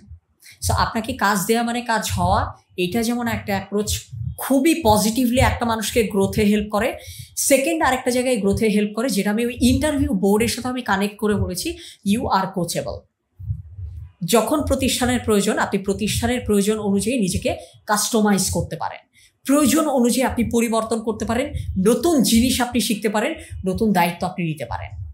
আপনার এই পার্সোনালিটিগুলো আমাদের প্রত্যেকটা কাজে যেটা হয় ভাই, আমাদের প্রত্যেকটা কাজ শুধুমাত্র আমাদের স্কিল কমিউনিকেট করে না, আমাদের পার্সোনালিটি, মাইন্ডসেট, ফিলসফি এগুলোও কমিউনিকেট করে। এবং দিন শেষে আমাদের ওই পার্সোনালিটি, মাইন্ডসেট এবং ফিলসফি, এইটার কমিউনিকেশনটাই মূলত ইমোশনাল রেজোনেন্স তৈরি করে আমার সুপারভাইজারের উপরে, সে আমাকে প্রমোট করবে কিনা ওই ডিসিশনে। কারণ ইনিশিয়াল দিনে আমাদের প্রতিষ্ঠানগুলো হচ্ছে পিরামিড স্ট্রাকচারে, শুরু থেকে মিড লেভেল পর্যন্ত এক্সেলেন্ট পারফরমেন্স দিয়ে আপনি উঠে যেতে পারবেন। কিন্তু মিড লেভেল থেকে ওপরের দিকে যখন যাবেন, তখন আমি সবাইকে একটা জিনিস আমি সাজেস্ট করি মাথায় রাখতে, সেটা হচ্ছে leadership is more than excellent individual performance. Individual performance এটা হচ্ছে লিডারশিপের ক্ষেত্রে একটা পানির মতো, পানির অপর নাম জীবন। কিন্তু আপনি শুধু পানি খেলেন আর কিছু খেলেন না, আপনি বাঁচবেন না। পারফরমেন্সটা হচ্ছে লিডারশিপের পানি। এটা ইম্পর্টেন্ট, কিন্তু এটা সাফিসিয়েন্ট না। অনেকে ভাই যে ট্রানজিশনটা মেক করতে পারে না, সেভাবে আমি এক্সেলেন্ট পারফর্মার, এইটাই এনাফ, আমি এক্সেলেন্ট লিডার হয়ে যাব না। লিডার হিসেবে আমার কাজ অন্যের ভেতর থেকে পারফরমেন্সটা বের করে নিয়ে আসা। এই কারণে আপনি দেখবেন অনেক প্রতিষ্ঠানের অনেক এক্সেলেন্ট পারফর্মার তারা শেষ পর্যন্ত সুপারভাইজারি রোলে পায় না, কারণ তারা নিজের পারফরমেন্সটাকে সে গ্যারান্টি করতে পারে, বাট যখন তাকে টিমে কাজ করতে দেওয়া হয় সে অন্যের ভেতর থেকে পারফরমেন্সটাকে নিয়ে আসে না, বের করে নিয়ে আসতে পারে না। এই কারণে ওই আস্তে আস্তে আবার যেমন রাইট পিপলদের দ্বারা নোটিসড হওয়া, স্কিল ডেভেলপমেন্ট, প্লাস কিভাবে আমি একটা মানুষের ভেতর থেকে তার কাজটাকে বের করে নিয়ে আসবো, এই জিনিসটাও অনেক বেশি জরুরি। তাহলে সে আস্তে আস্তে অনেক উপরে উঠে যায়। নাও দ্য কোয়েশ্চেন ইজ যে লিডারশিপ কি ট্রেনিং দিয়ে ডেভেলপ করা যায়? লিডারশিপ ট্রেনিং দিয়ে ডেভেলপমেন্টটা হয় 5%-এর মতো। আমি একটা ছোট্ট এক্সাম্পল দিই আপনাকে। সচিন টেন্ডুলকারের ট্রেনিংটা আসলে কিভাবে হতো, নর্মাল একটা এক্সাম্পল। সচিন টেন্ডুলকারের কোচ সচিনকে একটা পিচের মধ্যে নিয়ে যেতেন, যেই পিচে প্রচুর পরিমাণ পানি পড়ে থাকতো, কাদামাখা একটা পিচ। সেই পিচে বল করলে আনপ্রেডিক্টেবল টার্ন নিত বলগুলো। সচিনকে প্রত্যেকবার সেই আনপ্রেডিক্টেবল টার্ন নেওয়া বলগুলোতে হিট করতে হতো। পরবর্তীতে সে যখন মেইন মাঠে খেলতে যেত, প্রেডিক্টেবল বলগুলোতে হিট করা তার জন্য অনেক ইজি ছিল। ট্রেনিংটা হচ্ছে, ট্রেনিং বলতে যেটা বোঝায়, ওই যে পিচের ভেতরে পানি পড়া অবস্থায় তুমি প্র্যাকটিস করো, এই যে আইডিয়াটা, এই আইডিয়াগুলো ট্রেনিং থেকে আসে। কিন্তু মেইন স্কিলটা কিন্তু ডেভেলপ হয় যতক্ষণ সে প্র্যাকটিস করছে। ট্রেনিং আমাদেরকে আইডিয়া দিবে কোথায় কোথায় আমার প্র্যাকটিস করা উচিত, কিভাবে আমার প্র্যাকটিস করা উচিত। সেটা হয়তো 5-10%, বাকি 90% actual practice. Absolutely, that's what it takes. সীমান্ত, আমরা অনেকক্ষণ ধরে গল্প করছি এবং আই ফিল লাইক যে মানে let's talk and let's hear you, let's discuss, because as I said, it's making sense to me. Your every single sentence, every single word is very particular, very meticulous. খুব সুনির্দিষ্টভাবে বলছো এবং যথাযথভাবে বলছো, এবং এটা কেবল যে বইয়ের ভাষা। আমি যেহেতু নিজে কর্পোরেটে ছিলাম, কর্পোরেটে কাজ করছি, সুতরাং আমি প্রত্যেকটা বুঝতে পারছি তোমার প্রত্যেকটা শব্দ মানে ভীষণ রকম মিনিংফুল। এবং এটা কেবলমাত্র যে যারা এসএসসি এইচএসসি দিচ্ছে কেবল তা না। তুমি একটু আগে যখন আমি আলাদা আড্ডা দিচ্ছিলাম যে যারা অলরেডি অনেক উপরের লেভেলে আছে, যারা তুমি একটু আগে বলছিলে যে যিনি 1.5 কোটি টাকা ট্যাক্স দেন, এবং সেই লোকটাকে তুমি যখন করছো, and why they are listening to you, I can see that because it's very relevant, and I wonder how did you achieve it? এটাই আমার জন্য ডেসক্রাইব করাটা খুব টাফ, কারণ আমরা কখনোই ডেসক্রাইব করতে পারবো না আমরা কিভাবে অক্সিজেন রিসিভ করি। It's too good, just too good. I'm really loving it, and I'm really wondered যে তুমি এই লেভেলের আন্ডারস্ট্যান্ডিং নিজের মধ্যে ডেভেলপ করতে পেরেছো, and it's really wondered. That means you have been really thorough. তোমার আমি বলবো যে ভদ্রলোকের সাথে তুমি কাজ করেছো, ওই ভদ্রলোক is really a very good trainer. আমি দুইটা খুব ভালো ইয়া পেয়েছি, একজন তো আলফ্রেড বললে আর ওই ভদ্রলোকের কথা বললে, খুবই উনি তোমাকে বাংলাদেশ কনটেক্সটে তোমাকে হয়তো দিচ্ছেন, কিন্তু আমি বলছি তুমি যেগুলো বলছো এগুলো যতটা বাংলাদেশ কনটেক্সট তার চেয়ে বেশি হচ্ছে স্ট্যান্ডার্ড কনটেক্সট, এবং ওয়ার্ল্ড ওয়াইড দুনিয়ার সব জায়গাতে এটা প্রযোজ্য। এবং চেষ্টা করি সেটাকে রিলেটেবল করতে, স্ট্যান্ডার্ড কনটেক্সট অনেক লাগছে। কিন্তু তুমি যেগুলো বললে সেগুলো প্রত্যেকটাই হচ্ছে দুনিয়ার যে কোনো জায়গাতেই ইট ফিটস। সো আবার যেটা মনে হলো সীমান্ত, যে লিডারশিপ যে কথাটা বলে সেটা খুবই দামি এবং খুব ভালো একটা কথা বলে, কারণ আমি সেটা দেখেছি যে যারা খুব ভালো পারফর্মার এন্ড অফ দ্য ডেতে তাদের খুব কমকেই আমি দেখেছি লিডারশিপ রোলে গিয়ে সাকসেসফুল হতে। পারফর্ম করা এবং লিডার হওয়া দুই জিনিস, এবং এই ট্রেডসগুলো ভেতরে থাকতে হয়। অনেক সময় যেসব লিডাররা খুব বেশি এনকারেজিং, তাদেরকে আবার তাদের এমপ্লয়িরা ভাবে দুর্বল, আবার কেন ঝাড়ি দেয় না, আবার ঝাড়ি দিলে বলে কেন ঝাড়ি দেয়, অনেক রকম ইস্যুস থাকে। এনিওয়ে, যাক ওগুলি তো আমরা না যাই সীমান্ত, বাট আমার মনে হয় যে আজকে আমরা যে সমস্ত বিষয়গুলি নিয়ে আলাপ করছি, যে সমস্ত বিষয়গুলি নিয়ে কথা বলেছি, ফ্র্যাঙ্কলি স্পিকিং এগুলো যে কতখানি কাজে লাগবার এবং কতখানি রিয়েলি ফ্রুটফুল গুরুত্বপূর্ণ এবং মানুষের কাজে লাগবে, আমি বললাম তো যে একটা জায়গায় এসে আমি এখন খুব ক্লিয়ারলি বুঝতে পারছি। সুতরাং আপনারা যারা আজকের এই পডকাস্টটা দেখছেন, শুনছেন, এবং আজকে হয়তো যদি পুরোটা নাও বুঝতে পারেন, ট্রাস্ট মি, আজ থেকে 10 বছর 15 বছর পরে আপনি যদি আবার এই পডকাস্টটা দেখেন, তখন আপনি বুঝবেন যে 10-15 বছর আগে সীমান্ত আপনাদেরকে কতগুলো ইম্পর্টেন্ট দিক নির্দেশনা দিয়েছিল, কতগুলো ইনসাইটস দিয়েছিল। যদি ফলো না করেন তখন বুঝবেন যে ইস কি বিশাল মিস করেছি এগুলো ফলো না করে। চাই না যে 15 বছর পরে আপনি ইস কথাটা বলেন, ইস তখন যদি শুনতাম। আমরা হয় না এখন বলি যে ইস বাপ্পার কথা যদি শুনতাম, একটু যদি পড়তাম তাহলে আমার এসএসসি রেজাল্টটা ভালো হতো, ইস একটুর জন্য আমার এইচএসসিটা হলো, ইস একটুর জন্য ওই হচ্ছে, ইস একটু। চাই না এই আফসোসটা করেন। খুব কঠিন কিছু বলেনি সীমান্ত, যা বলেছে খুব সহজ জিনিস। ওর একটা বইও আছে, লাইফ ইজ ভেরি ইজি। আসলে ইজি যদি আপনি এই মেথডসগুলি মেনে চলেন, যেগুলো আলাপ করেছে সেগুলো যদি একটু খেয়াল রাখেন, এবং আপনি যদি আপনার নিজের ব্যাপারে একটু সিরিয়াস হন, লাইফে চিল করবেন, মজা করবেন, আনন্দ সব করবেন, বাট আপনার লাইফের প্রায়োরিটি কি সেটা সেট করাটা বেশি ইম্পর্টেন্ট। সেট ইউর প্রায়োরিটি, তার সাথে আনন্দ থাকবে, বন্ধু বান্ধব থাকবে, চিলিং থাকবে, বাইরে খাওয়া হবে, ঘোরাবে, সব হবে। বাট আপনি আজকে যত বেশি নিজের পেছনে ইনভেস্ট করবেন, আগামী দিনে তত বেশি রিটার্ন পাবেন। So invest your time, invest your energy. Trust me, যারা আজকে ভালো ইনভেস্টমেন্ট করবে নিজের টাইমকে, নিজের এনার্জিকে, এফিসিয়েন্সিকে, আপনার বয়স যখন 50 বছর হবে আপনি রাজত্ব করবেন, আরাম করে সারা দুনিয়া ঘুরে বেড়াবেন। You will have a fantastic life. আর আজ যদি রাজত্ব করেন, ঘুরে বেড়ান, ফুর্তি করেন, তাহলে নেক্সট 50 ইয়ার্স অনেক অনেক কষ্ট করবেন। সিদ্ধান্ত আপনার। Simanta, thank you once again for this wonderful book and everything. আমরা তোমার সাথে অনেক কাজ করতে চাই, তোমার সাথে আরো অনেকগুলি পডকাস্ট করতে চাই, অনেক আলাপ করতে চাই, তোমার কাছে অনেক কিছু জানার আছে। পার্সোনালি সত্যি কথা বলি সীমান্ত, আজকের এই পডকাস্ট থেকে আমি অনেক কিছু শিখেছি, অনেক সম্মানের একটা বিষয়, অনেক কিছু সিরিয়াসলি, সিনসিয়ারলি, মানে এটা বলার জন্য বলা না সীমান্ত না, সিরিয়াসলি অনেক কিছু শিখেছি, অনেক কিছু জেনেছি, এবং অবাক হয়েছে যে এত ইয়াং একটা ছেলের ডেপথ অফ নলেজ এত ভালো, এবং আন্ডারস্ট্যান্ডিং এত ক্লিয়ার। ওরকম আমাদের মতো কর্পোরেটে তুমি জব করনি, টপ ইয়ার করনি, তারপরও তোমার জিনিসগুলো সম্পর্কে ধারণা এত স্বচ্ছ, এটা দেখে আমার খুব ভালো লাগলো। সো এই ধরনের তোমার মেন্টরিং, তোমার কোচিং, তোমার ট্রেনিং, তোমার আলাপ আলোচনা, লোকদের কাছে যাওয়া, এটা যত বেশি সম্ভব হবে আমার মনে হয় যে আমাদের দেশের ছেলেমেয়েরা তত বেশি উপকৃত হবে।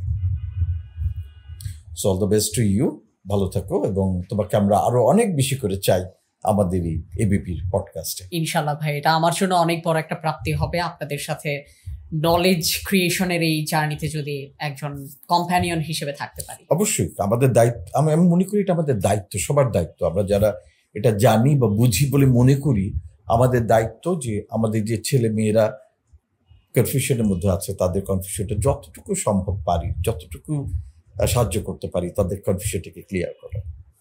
So thank you so much. দেখা হবে আপনাদের সাথে আমাদের আগামী পডকাস্টে। ভালো থাকবেন, শুভরাত্রি।